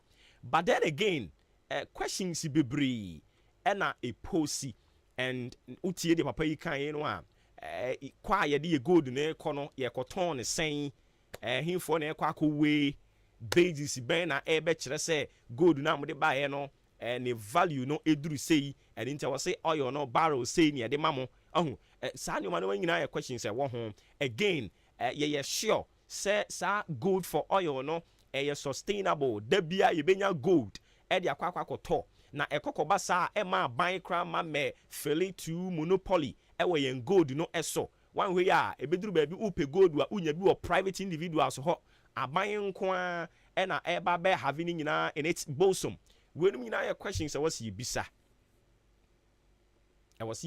questions e was yebisa no because not long ago any it say okọ Bank of Ghana say almost gold reserve no kra no enye enough into almost try say they will get more wo ho no mo a almost dey support yen economy no and if say na ye economy what has changed see no Bank of Ghana almost gold reserve no dawson and answer saying it here enti we no nyina questions ya e was empanimfo wo mo bam ebe yi ni nyina no e de ma yen but ma me mfa we no entwam Bloom's Bookshop and Trading Enterprise. Me no ka say wɔn book fair no gu so a ɛkɔ so dendenden ɛnra ɛna wɔn hyɛ aseɛ ne nso wɔn toa so ɛbɛtoa mu akɔpem 31st January ɛne nti ya no ahyɛ ne nso no nso bɔɔyɛ no ɛne ɛde yɛ books no nyinaa bi gu abɔnten nti a free textbooks ɛde kɔpem exercise books, rulers, pens, pencils, sharpener, local and foreign notebooks a wopɛ nyinaa no wokɔ hɔ a wɔn nsa bɛka wo deɛ crayons, yɛwɔ clear bags, correction fluids, office pins, nneɛma no deɛ mɛsɛ mɛbobɔ din a yɛnsɔre nɛ but ne nyinaa mu no nya kukuduro na ɛkɔ akyem ɔdaa. Ghana Commercial Bank wɔn car park no wɔn anim hɔ nom a ɛna yɛde yɛ books no nyinaa nti yɛyɛ free shop ɛde aba abɔnten a nea wopɛ bia no duru hɔ nom a wɔn nsa bɛtumi aka wo deɛ ɛboɔ no ɛfo adɔm ada so ɛyɛ kran wabie book shop wopɛ sɛ wofa books no bi gum na nso tontɔn nyɛ sika ɛde bi hwɛ fie a ɛyɛ 0244 2936 32 0244 293632 ɛna 020308 3731 0203083731 ɛno ne namba bɛfrɛ na yɛtimi agye wo so yɛahyɛ akɔnkyerɛ ne mpaebɔ ase nafuo dunan ɛnora ne yɛhyɛ aseɛ na ne dɛ ɛtɔ so mmienu ɛbakyɛ fa ho hyɛm bi King of Grace Chapel Ghana akyem ase ne na kɛseɛ no ɛwɔ nkorabata ne dɔɔso nanso so akyem ase ne na kɛseɛ no wɔ na baabi biara a King of Grace asɔre ɛwɔ branches ni nyinaa mu no saa nafuo dunan akɔnkyerɛ ne mpaebɔ yi no wɔn nyinaa de wɔn ho ahyɛ mu ebi atifi asɛm yɛ sɛ fa nyame asɛm no kyerɛ wiase nyinaa Matthew 28 verse 19 ɛkɔpem 20 no kenkan hɔ a ɛhɔ no mo na asɛm no pɔten ɛwɔ mepakyɛw bebree dwumadie yi yɛakyekyɛ mu mmienu yɛwɔ anɔpa ne anwummerɛ anɔpa no yɛn nyinaa atwa hyia mu na nunum yɛabɔ mpaeɛ de afiri akɔnkyerɛ no ase no nsia bɔ paa mu a yɛgya wo kwan ma wokɔ w'adwuma so na adeɛ ɛsan ɛsa no nɔnan bɔ paa mu pɛpɛɛpɛ yɛbɛsan aba bɛkyia mu wɔ asɔre hɔ na wɔtwe yɛabɔ mpaeɛ no awia ma obi akɔ ne baabi yɛbɛbreki fast no ɛwɔ asɔre hɔ wobreki wie pɛ koko IGP koko mu wrampi mu asi edu paa ɛna yɛde ɛbreki fast no brodo ɛne ɛsɛ tie ni atɛlɛ a ne nyinaa yɛde boa breki fast na ɛnora mo a mokɔɛ no mobɛdi adanseɛ ne nso saa pɛpɛpɛ ne teɛ na dwumadie no yɛakyekyɛ mu 27th ɛbɛyɛ ifiada nkyɛ sɛ ifiada ɛbɛyɛ no a wɔtwe ɛno no yɛ all night no yɛ nyinaa yɛ hyɛ fitaa handkerchief fitaa na yɛde nsuo anaasɛ anointing oil enku a wode sra fabra na nyankopɔn fa na difoɔ so mmɔ mpa yɛngu so mmɔ akwankyerɛ na kɔyɛ ɛyɛ nhyira afi emu na ne kwasiada 29 no ɛno ne ɔdɔ adidie madi kan ka kyerɛ sɛ wenyɛ ɔde paano kɔ soro ɛna ɔbɔ mpa no obu mu no ɔde fi daabi wei no ɛyɛ fufuo ɛne yɛwɔ ne tintintim konkonte ne yɛka banku yɛka yɛwia yɛhiri ɛde ato ayoa mu na ɛneɛ wode tawa gu kɔn ho akyea usumu asankwan amankwan na fa wutiri mu na kyerɛ adwene ne mu ada hɔ nyankopɔn yɛ adom a 29 no dwuma yɛbɛkɔ soɔ no nti 29 no yɛkɔ asɔre a yɛmpirikyi aduane ne yɛkɔ pirikyie nti wo baafo anamfofoɔ ne abusuafoɔ no bra na yɛne wɔn nyinaa nto nsa ne di na nyɛ fɛfɛɛfɛ ɔsɔfo Frank Nkansa ɛna dwumadie nyinaa si ne srɛ so a wato nsa de afra kasafoɔ bie Elder Emmanuel Asante Asene Elder Emmanuel Champon Anamase Evangelist Kofi Amoako Aboabo Elder Michael Techi Akim Da Elder Paul Sian Asen Arabo Reverend Bright Ofori Efri Bremane Sikuma ɛna Kwakunkruma Africas Mrs. Prophetess Mary Nkansa me ankasa nso me gyina mu hɔ bia ɛnyɛ fɛdi agorɔ kra adumura ɔse ɔbɛhwɛ wo so na wobɛyi nhyira nko a yɛfiri hɔ no mu a yɛnkɔ Frimpong Enterprise yɛ ne yɛnkɔ totɔ nneɛma kakra fasting no ebia na wowɔ ntimi ankɔ asɔn fie hɔ anko briki wo deɛ ɛwɔ sɛ wotimi kɔ ɛkɔ totɔ groceries kakra ɔho a wode bi briki o fast no a enti sɛ bi ɛyɛ mackerel bi na wokɔ pa atɔ ɛyɛ milo bi na wokɔ pa atɔ sɛ ɛyɛ Tom Brown bi na wokɔ pa atɔ ana esikyire bi oat bi na wokɔ pa atɔ indomie bi ne saa nneɛma no aha wo deɛ ɛno one so de wani bɛkyiri mo Frimpong Enterprise adwuma pa wɔyɛ ne sɛ nea ɔte n'anim ma nipa nyina nti yɛfrɛ no adwuma wura mepatɔ akye mɔdan ɔwɔ Madarina Hotel na se hɔ no mo a wabie provision store wopɛ sɛ wokɔfa nneɛma bi gum wotontɔn a nso nya bi ɛne wabusua di a mepatɔ ɛyɛ ano akɔ Frimpong Enterprise ɛnneɛma no ɛboɔfoɔ hɔ papapapapa ɛnam sɛ nea wabie adwuma no na wakɔ soa nneɛma bi gum nti dodoɔ no afrɛ no ɔdan mɔ sanse eye more ankasa eya no afren was 0244897525 0244897525 and 0206473953 0206473953 and no number be frefrem pon na waje wo so ma me na me homra bo ho me ba na yemfa this issue emfa mawo Reverend Victor Kwesi Boating National Cathedral Kwabena Edu Jemfi ensensem no ifiri henfa ne yesi ekusi dan na sansem semi de nke ifiri henfa ekusi nyame fie o Ghana adisie Obuoba Ofori Amanfo emamo ache edeba ahenkan 93.3 FM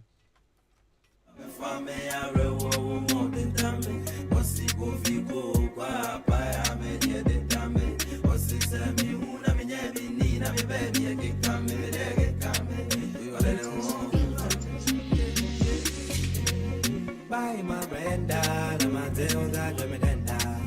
Baby, I'm Samantha, and friend who deep in the Benedicta. Holy woman, tree, my Medenda. Now, a friend, there is a lender. When I have a time with you, I'm with your friend, with you. When I can go right for you. So the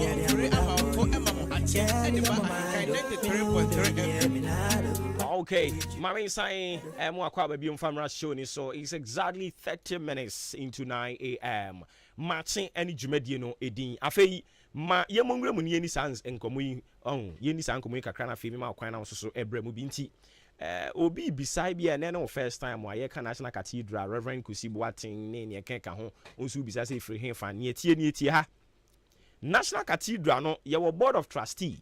Na board of trustee no yabobom mpanimfo bi din de omo atena so na me de animonyamfo pa wo mo ho kwan ama yegu amu animu asesa no eya na me yawo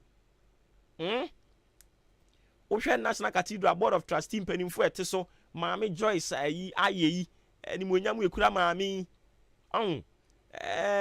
ofrene say Pentecost for former ayi chairman yi Professor Opoku nyina animonyamu ekura papa yi asofo mpanimfo animonyamu ekura wo mo ene mo hwede mam ye de mo animonyam ne de ye ahomete na tie hai ene sen National Cathedral ya yesi ye nyansi nwi ya sika ya se ne ho so nya asem ketwa nanso abo kra ya ntobi mfa nto asase ne so no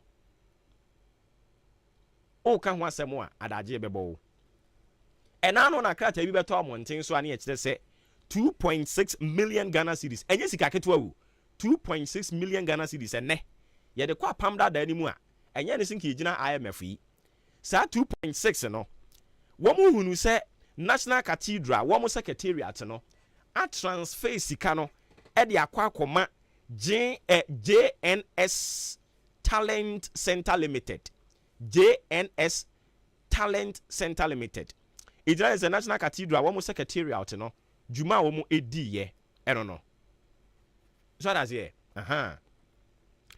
na sika wo de kokoma papa ni nyina no nyese bia wo de kotu mu se wo mo ho ne te wo mo no wo de kokotu mu akire yi eno wo ba ba kirechire mu e ba amonte ankrofo ka no eno wo ba ba kirechire mu se sa 2.6 million wo de kokotu JNS Talent Center Limited wo mo account mu no enye kro no ade na emom na National Cathedral empanimfo ni pesika bi de adi dwuma bi na sa sika na omo pede adi dwuma no e wo se Ghana ban ne de ma wo mo through controller na controller nso so mfa sika ni nya maaye because na nya ma meto wo mo account mu and reflect ye ena na sika no so omo pen intentem de ayade enti eho ena JNS Talent Center Limited say omo betumi abo wo mo bosia omo betumi abo ye wo mo National Cathedral wo mo secretariat no omo betumi abo mo bosia na kire yi omo nya omo de omo ade ama wo no so fine ena omo de ma wo na sa JN Talent Center Limited no directors a ewo so enie ye wo ba kwa o se ye frɛ no Johans Eshen Sheila Eshen ena Kwabena Edujemfi enipa miensen ena JNS Talent Center Limited no omo kire se eye wo mo dia na we na omo ahwehwehwehwe mu ye di kan bebo amane se directors miense amabo mu din Johans Eshen Sheila Eshen ena kwabena du jamfi no krata e free yewura okuje to ho ba ye kire se Johans is a Johans so se hwan Eshen no ono no ye branch pastor Edema National Cathedral Executive Council member our science director Reverend Victor Kusibuating Power Chapel Worldwide ona sorry ne dia or a branch pastor na Reverend Kusibuating so Victor Kusibuating no ono so ye executive council member Edema National Cathedral wo mo board of trustee no ka ho bi enti say yetimi kire ba bia we ni free Johans Eshen ni free yamwa muso no ye branch pastor Edema osofo Victor Kusibuating ena Sheila Eshen nso so eye ne yere a woni ni nyina na wo board no so ase na edi ba kwa na ka ho kwabena edu jamfi no ena according to onimonyamfo okujeto ablakwa oso san kokoye nhwehwemu na ne nhwehwemu ne beda di se company no ne se company ni kura ne di ankasankasa esire sire so no ene owura Victor Kusibuating Reverend no ena National Cathedral chia 2.6 no ede kokoma no National Cathedral mpanimfo nso so aba bekiri mu se nte sa anye se bi a eye krono ade bi na mum na National Cathedral fo ni pesika de aye omo ade ena company ni ball mo bosia na sese bi obi ball bosia ni wanya nya na ade no de koma no ena ode na ade kokoma no eno kwa de nkanya asem ni aba be de disisi ya ne se osofo Reverend Victor Kusibuating okura din mienu owo Reverend Kusibuating Reverend Victor Kusibuating eno wo kwabena edu jamfi na kwabena edu jamfi no diplomatic passport tie owo diplomatic passport eso no eye kwabena edu jamfi anase jamfi kwabena edu eno na wo so any other enkrata bi adi nyina opani saa edin kwabena edu jamfi no ene wo so na krata ba ko a eno de enya kwabena edu jamfi no ene wo so eye krata eno na wodi twi ne car ne driver license no eno no edin e wo so eye Victor Kusibuating tin number me wa ha mi wo me tin number ba ko wo a wutie mu nso wo de ba ko ono tin numbers ni mienu wo ye board member Edema National Cathedral no or executive council member or can be and a JNS talent center for no so no and also so yes or can be a honor so any dia it is the aquafa ye ni nyina de aba ne say almost say a conflict of interest say woda board so na board ne kwakwa ya de no so nyamo kwakwa ni mi obi monye akire mu de amame ana me monton kra amame na mi ntua ne sa no manema no say a conflict of interest again question obi san say e de be ntiro nipa ba ako owo din mienu ofa ne diplomatic passport a edin wo so esronko ne tin number edin wo so esronko ne driver's license odi twi car Ghana ha no eno so edin wo so no eno so esronko oyo nipa ba ako pe ntina o kire se onte ase ne tin number ne ye tax identification number eno so ono no wo mienu edi kan ka ho asema kire o dada enti yero kujeto ablakwa e kire se ono wonte ase se onipa ba akopɛ owodi mienu ɛwɔ won krata so Ghana mra nso kire se udin ɛwɔ passport so no ɛwɔ se sɛ din na wode ye bibia enti opani ni so wonte ase enra ɔde call charge ɛma me no ka sɛ charge fo nso so guso a wo mo hwehwehwehwɛ niema mu na eno na anopa yi me ne honorable ne kasa na me ka kye ne se ensemtwofo ne yewura opoku ɔde owusu poku yes ɔno na ɛyɛ executive director de ma National Cathedral wo mo board no enti bisa no National Cathedral na nkasa ɔno na ɛyɛ executive director ɛna ebisa ɔpanin ne sɛ sɛdeɛ makyerɛ kyerɛ mu deɛ yɛ sɛdeɛ na wopɛ sika yɛ adeɛ no ɔbɔ wo bosia wabɔ wo bosia yɛate mo nso mu nyae na mode no adeɛ ama no ɛyɛ fine case monim sɛ ɔwɔ din mmienu ɔpanin no gye to mu sɛ yɛnim sɛ ɔwɔ din mmienu okay monim sɛ ɔwɔ din mmienu no mutua ne ka no mutua ne ka ɛwɔ din bɛn mu mutua ne ka wɔ tokusi boaten anaa mutua ne ka wɔ kwabena edu gyamfi no na sɛ ebia mutua aka no wɔ Victor Kusi Boaten na wɔkyena bi ɔba na ɔbɛka kyerɛ sɛ meme de muntua meka na mutua de ma Victor Kusi Boaten afei na me kwabena edu gyamfi ma ba na ɛno no sa judgment debt no ho a na ebetua na nyenye bia 2.6 million no kora no a mo se ɔbɔ mo bosia no mo de yɛ den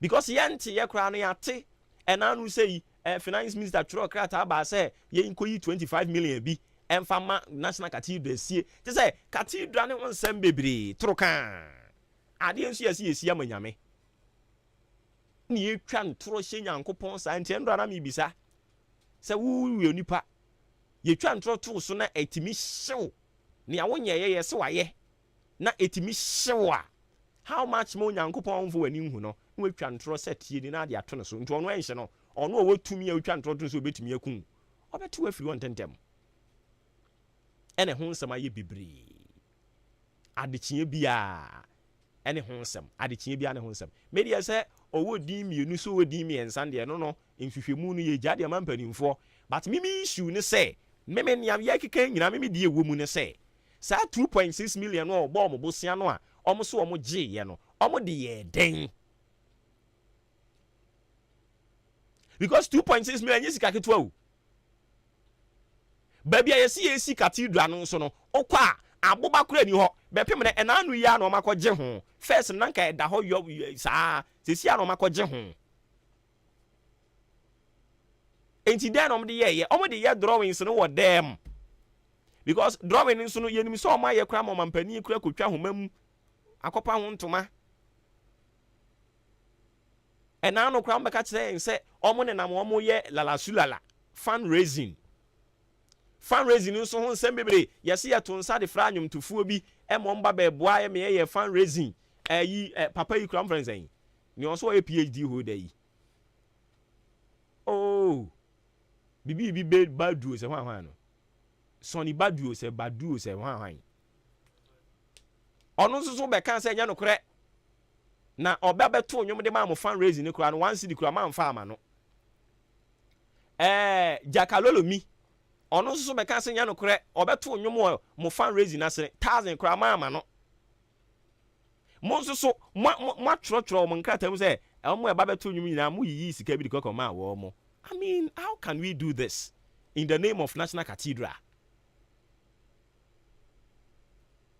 Na mimi nsɛm no deɛ yɛ me ya wɔ mu paa ɛyɛ mpanimfoɔ bi ɔmate ase a yɛdi wɔn ho agorɔ wɔ saa deɛ yi ho Professor Dr. Opoku nyina Maame Joyce Ayɛ Archbishop mu nyina keka ho bi o ɛnya sɛm ketewa o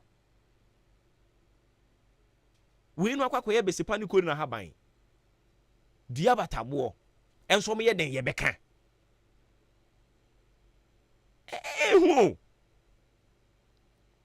hwɛ politicians ne de mudi agro mbegu manimu asesa o ɔmo hyɛ da ya mo asɔfo na ma no dendenden no na ɔmo atwom atototo board bi so ɔmo akeka ma no atom me nkan sɛ ɔyɛ asɔfo ne de to board so ayɛ musuo enye musuo wo yɛ Ghana ni nti sɛ yɛde woto bɔɔdo so na wobɛtumi ayɛ adwuma no wayɛ ne yie a ɛno ano no ɔmo ne nam nsɛntwerɛfoɔ bi ne nam ɛna asɔfoɔ no yɛde ɔmo atoto bɔɔdo so when na yɛka sɛ ɔsɔfoɔ da bɔɔdo so ɛyɛ musuo na ada ɔsɔfoɔ deɛ ɔno ɔnyɛ Ghanani ɔyɛ Ghanani nti ɔsɔfoɔ da bɔɔdo so na sɛ ɔda so by merit a problem bi anim obɛtumi ayɛ n'adwuma na wayɛ ne yie na wasan ayɛ ne nyame dwuma a ɛnyɛ bɔne sɛ yɛde ɔsɔfoɔ to bɔɔdo so na se yɛde wobɛto board so na ɛbɛ compromise o ɛma wontumi nka no korɛ ɛma wontumi ɛnyɛ nyame adwuma ne yie no ɛno na ɛyɛ meme problem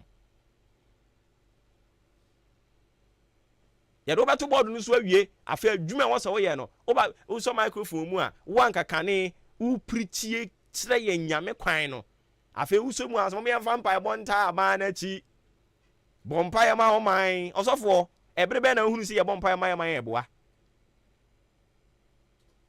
ɛkɔkɔ dane saa no a ne yɛ ana meme wɔ problem wɔ ho na sɛ yɛde ɔsɔfoɔ to board so deɛ ɛnyɛ bɔne yɛde ɔsɔfoɔ to board no so na ɔsɔfoɔ nyame adom wakɔ sukuu a wɔnimdeɛ wode yɛmfa ne sɛ wɔnkɔ sukuu mpo but wɔnimdeɛ yɛkɔtena ase ne yɛkyerɛ adwen a ɔbɛtumi de adwenkyerɛ wɔ nyame mu de aboa ma board no nnwumadi akɔ n'anim a bɔne bɛn ne wɔ wei mu wabɔ korɔ no ɔmɔ korɔ no sɛ wote sɛ ɔsɔfoɔ bi da board so a ɔnyɛ korɔmfoɔ na mmom ne nnwumadie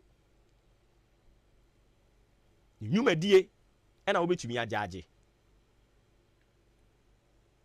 nti asɛm no nti yɛntwe nkɔ ntwemmerɛ no a yɛwura okugya to abla kɔ ade asɛm no akɔma chargefoɔ nso aso mu ɔm so ɔmbɛhwehwɛ mu national cathedralfoɔ no nso so ɛde nkyerɛmu aba but ɔmo nkyerɛmu no ɔmode baeɛ no ɛyɛ ohwɛbu ada ɛnyɛ nkyerɛmu ɛtɔ aso mu saa okay mobɔ ɔbosea wɔ ne hɔ mode n'adeɛ de ama no still a ɔsan yɛ part of mo nti no yɛbɛyɛ dɛn koraa te aseɛ sɛ mo a na mobɔ mu tirim sɛ mopɛ 2.6 million unse questions bebree wɔ hɔ na 2.6 million kwa mo de yɛ den because ɛna no sɛ yɛsɛ mo kɔ campaign skills golden tulip ɛno nso so mo kɔ gym ani hɔ a ɛno nso ho document ba abɔnten so mo ntimi ma me yi ho ano mo akɔ akɔyɛ fundraising nya 700 and something million na mo akɔ golden tulip sɛ ɛyɛ get together sɛ breakfast sɛ deɛ yo na mo asan akora de ka na ɛba fie a we asem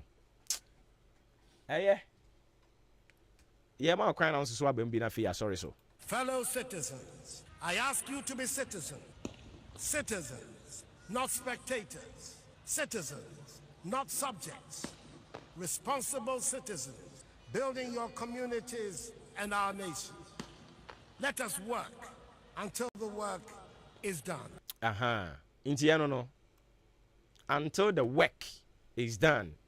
Enya dia ye so adwuma ni nyansi ya no so de ujai sa ye ma kwa na so aba mu bi Ghana mpanimfo Ghana sofo no mi entutu ye ho ye ho fo politicians de wugya mo megumani mu ase 0554 820910 eno ne number ye di juma first caller udi ni baby akase free Obuoba awoni wonti me ba to yenti o owa ye si de ne o metam anka ye hudi ekoso o mai mu na mi sha ba ma kwa tintin oba me koma sam so bible kura se ye wade nyina ho kwan ana nyina ne fatan se asofo akuku da mpanifu wi na budum ho ewom se kanya boni o but osofo kura de a kanya mi asam sakra ni pa de sai ni mu so do nku wuram because I me won timi nye onya biduma ni die so because every before the omo amusa kono de omo de kan ni ayi no bo tu do hu be so be kokosua om e ba san so a wa tutu onya biduma ase tu ebe a ka omo nyina omo fi board no so no omo nya biduma pepepe ene ese ne pata e ma se yenso yeda ase bebre wo betumi abamu bi na wo de ababa betoa so na yakọ yenim some messages ya modi aba wa ha no so ye de betoa so udi ni bebe akase free yes sir ejafu se ni bibi abokọ de afin ko metu ye nyina asumdiem ye da se da Ghana skane de japade no ebinum na ayeso omu kebi o ene ye ntumani fo ne de ye bre omu timi mfa nye edwuma bia ma ye se de bi fa bia be ni bia ye se de kwa mu so ba ya obe ye de no ani so omu kebi edu atopọ tin na omu kebi o di no omu so ni yeah, that's Ejafusi ni the abano no Akoto Eunice are joining Akoto Yamao. A very good morning. Would you be able to free? Obuoba me pa cho media dia Georgia. Obuoba me kasa fraud ya. Me pa cho into. Yo Obuoba edi kanya mi show. Na mi chia me papa bi edana our punchy Blake when dey the baby mi chia na mi machine. Obuoba ma mi chia so aduru MC right honorable Kennedy o say na ko. Na mi chia bok money e wa chia say Obuoba me de mi chia no I mean, it's Obuoba Mirahu. And someone Obuoba will bruso pana or Obuoba Namama when you get. No, Boba de Bia, me blemu, Obia say, young Ghanaians, na yas, or take what to have a bonny way. At the man, I'm bonny air costly. Into young Ghanaians, because I would deserve this punishment from this government. I didn't think I throw one would do man. From head to toe, only I throw for one. Now, I saw for a month, what so folks the dream you. Look at the dream you impersonation. Georgia. Georgia. Sa issue no dia mempese ye be conclude sisi a since omo investigate no why? O dia menko. But the American say sisi electricity yatum water bill yatum. Just you need the citizens na e wo man ni mu no. But you know you try one and the school fees so move. And then among what bonny I cost no bonny be na Ghana for ye ko to about bonny we. Mumanya ye catch Ghana for say abambo we that krama mu inti Ghana ni bia nsisi na so ma MPP for aso pressure for no wo mo kesa wo mo aso e ko to about bonny we e de ma MPP for aden and aho kire no bre fa aden ye bonny ye ne say akwụkwọ abụka sị ya nsọ n'ụsọ na ya kwọsọ n'ụsọ ya na tụ aka sị nsọ bọni wee dị anụ ọdị too much ede ma Ghana for ọbọba yati yati yeda si bebre a Georgia wo ye NDC ni na wo chia MPP MPs ni hu ankasa me pa cho udin ni bebi akasa free. Hello Obuoba. Yes sir. Obuoba we only be my taxi driver Begwani enti o. Obuoba nyame se enka na kure Bible kraka. So ni papa ni di o mine so a sabe o mine bre na o mine sisi apene. Ana owo onye twa ni tipedi aka ni na ya ahoma. Ena ekufa no. Omo de collection etwa ni ti dada. Ati ama ya friend sen. Omo mu di etwa ni nyina na koboba. E ba ni sen so obi kuta edi mienu e wo mine Ghana mu ha. Oboba etumi ete no. Ati we ye hye because obviously honorable Jeti Kwesi the same thing and I am family free parliament as you see an on MPD. Ati we ye hye ba bia asem no bekwa kodu. But we made the bia meka say answer ye better say na Akufo-Addo etu no ton efro man Ghana akọ amononi bia no na wa say na ti because onya call ya and you see asa last day increment ebe water bill eba Obuoba se see me no ka say edro na jo o ma to petrol mu so ya ne say ati me de bia meka say omo kwata lie eto abama papa we omo ne yakopon wo bika because esi ano wo hwe enkofo hospital oko odaga be hospital Obuoba obi aya ye deep abi tunu so ba da ben eye pressure Obuoba pressure wo kromo no am so ba bia wo tin de condition ne fa unto de yakopon akira wo Obuoba nyen na ye kuta umbrella aya na mo kromo ne de Obuoba kada pressure o pesa me say me kasa me kwa check me bi fi Obuoba Obuoba mekem 200 ate na me kwa check kra as I know one na adan ye no ne say na me wo ba so wo ba beku ya na so ba be je nkwa Obuoba nipa ya pone papa de bia ne kasa ya nsra bone pa champa ekra ene Akufo-Addo edi ewu e kan kra so play yate ye da si bebre hey ya asemo me ba to so betimi abamu bi 0554820910 udini be akase free mba cho me kase free joani Yamache, Eda Moses ni. Eda Pumbo Kodie. Oh, Christian Adum. Now, so what to say? Yami Adumo. Sisi, Edia Medevamo and fireman. We are fireman. Oh, fires are Betuana, me from the Krame. Yami shall make my fire. Amen. Papa, dear Bakune say, Gananga said, this I say, Kura Ede is winning at you. This is a gun and they say you know a potential move. This is so for Nagasa. Omekahuna is managed to maybe pay, and this is so for you now, politician.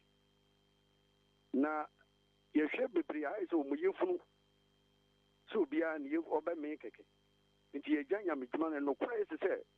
I saw for Eka, my MP phone, a DC phone, no more to me, they are going to papa you, poor man. Papa omukwa omunyina sikanti obi antime nka no kore enti metro bebre adwuma de me Yankopɔ de aduro mu se wo de bo odaman na chimansa man metro se nyame nkonfon onhye woden na no kore bi ewu biaka if it's a Bible say no can friend I say nipa hu you wen it can pray good wom amen Amen. Yeah, that's Sibibre. Me ba chon su betumi abawrem na do de e de abasa messages Pedro ah.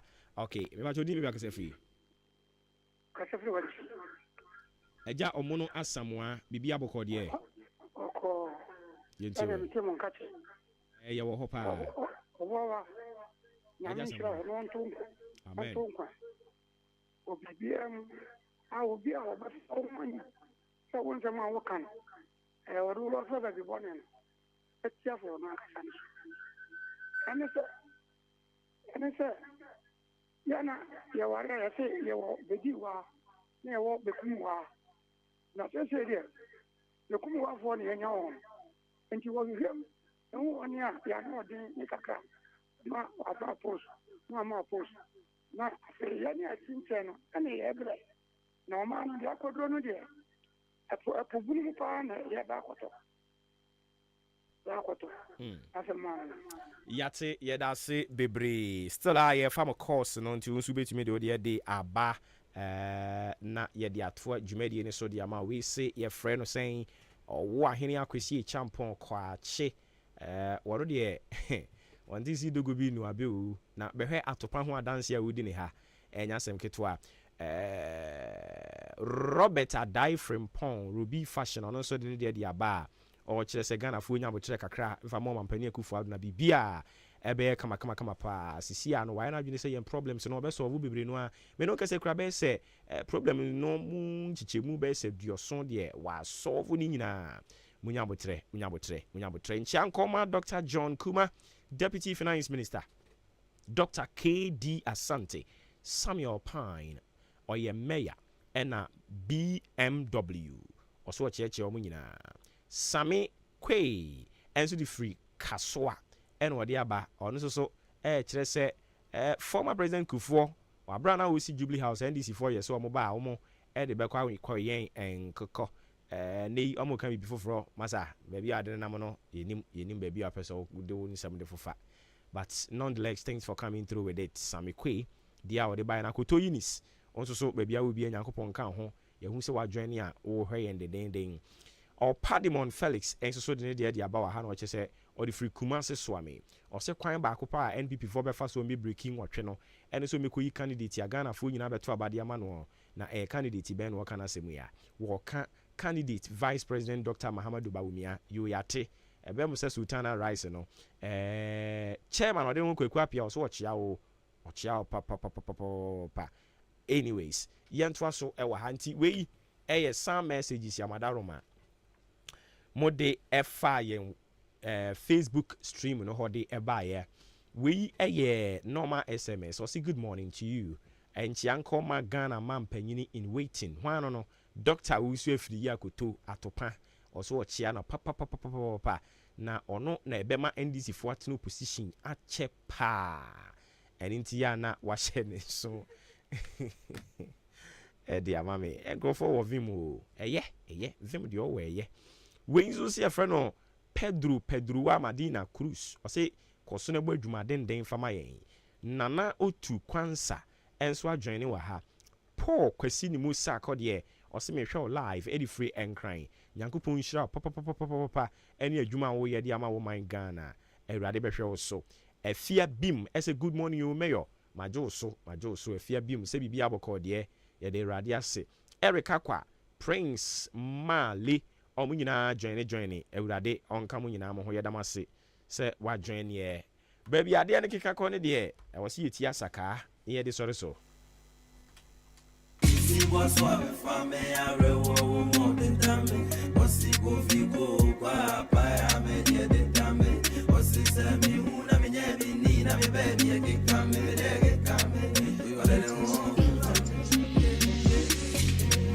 Buy my Brenda, AHENKAN933FM. So this is a new one from the camp of Asaka boys.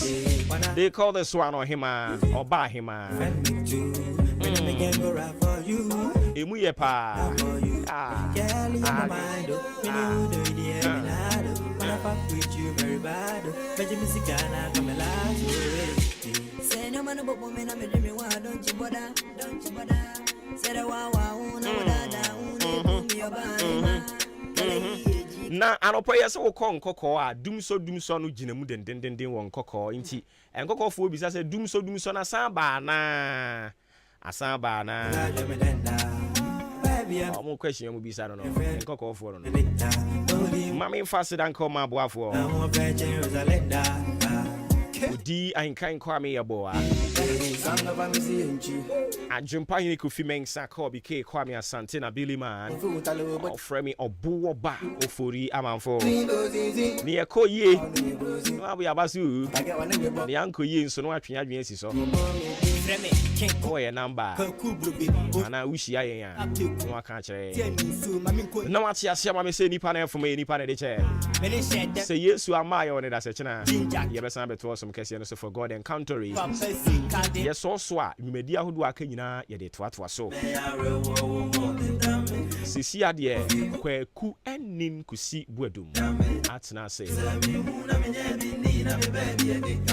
a wahyɛ ne GTP kama wɔde bɛtoa so ama kwaku toa so yɛnkɔ Anapa nondu abo adesima mama machimo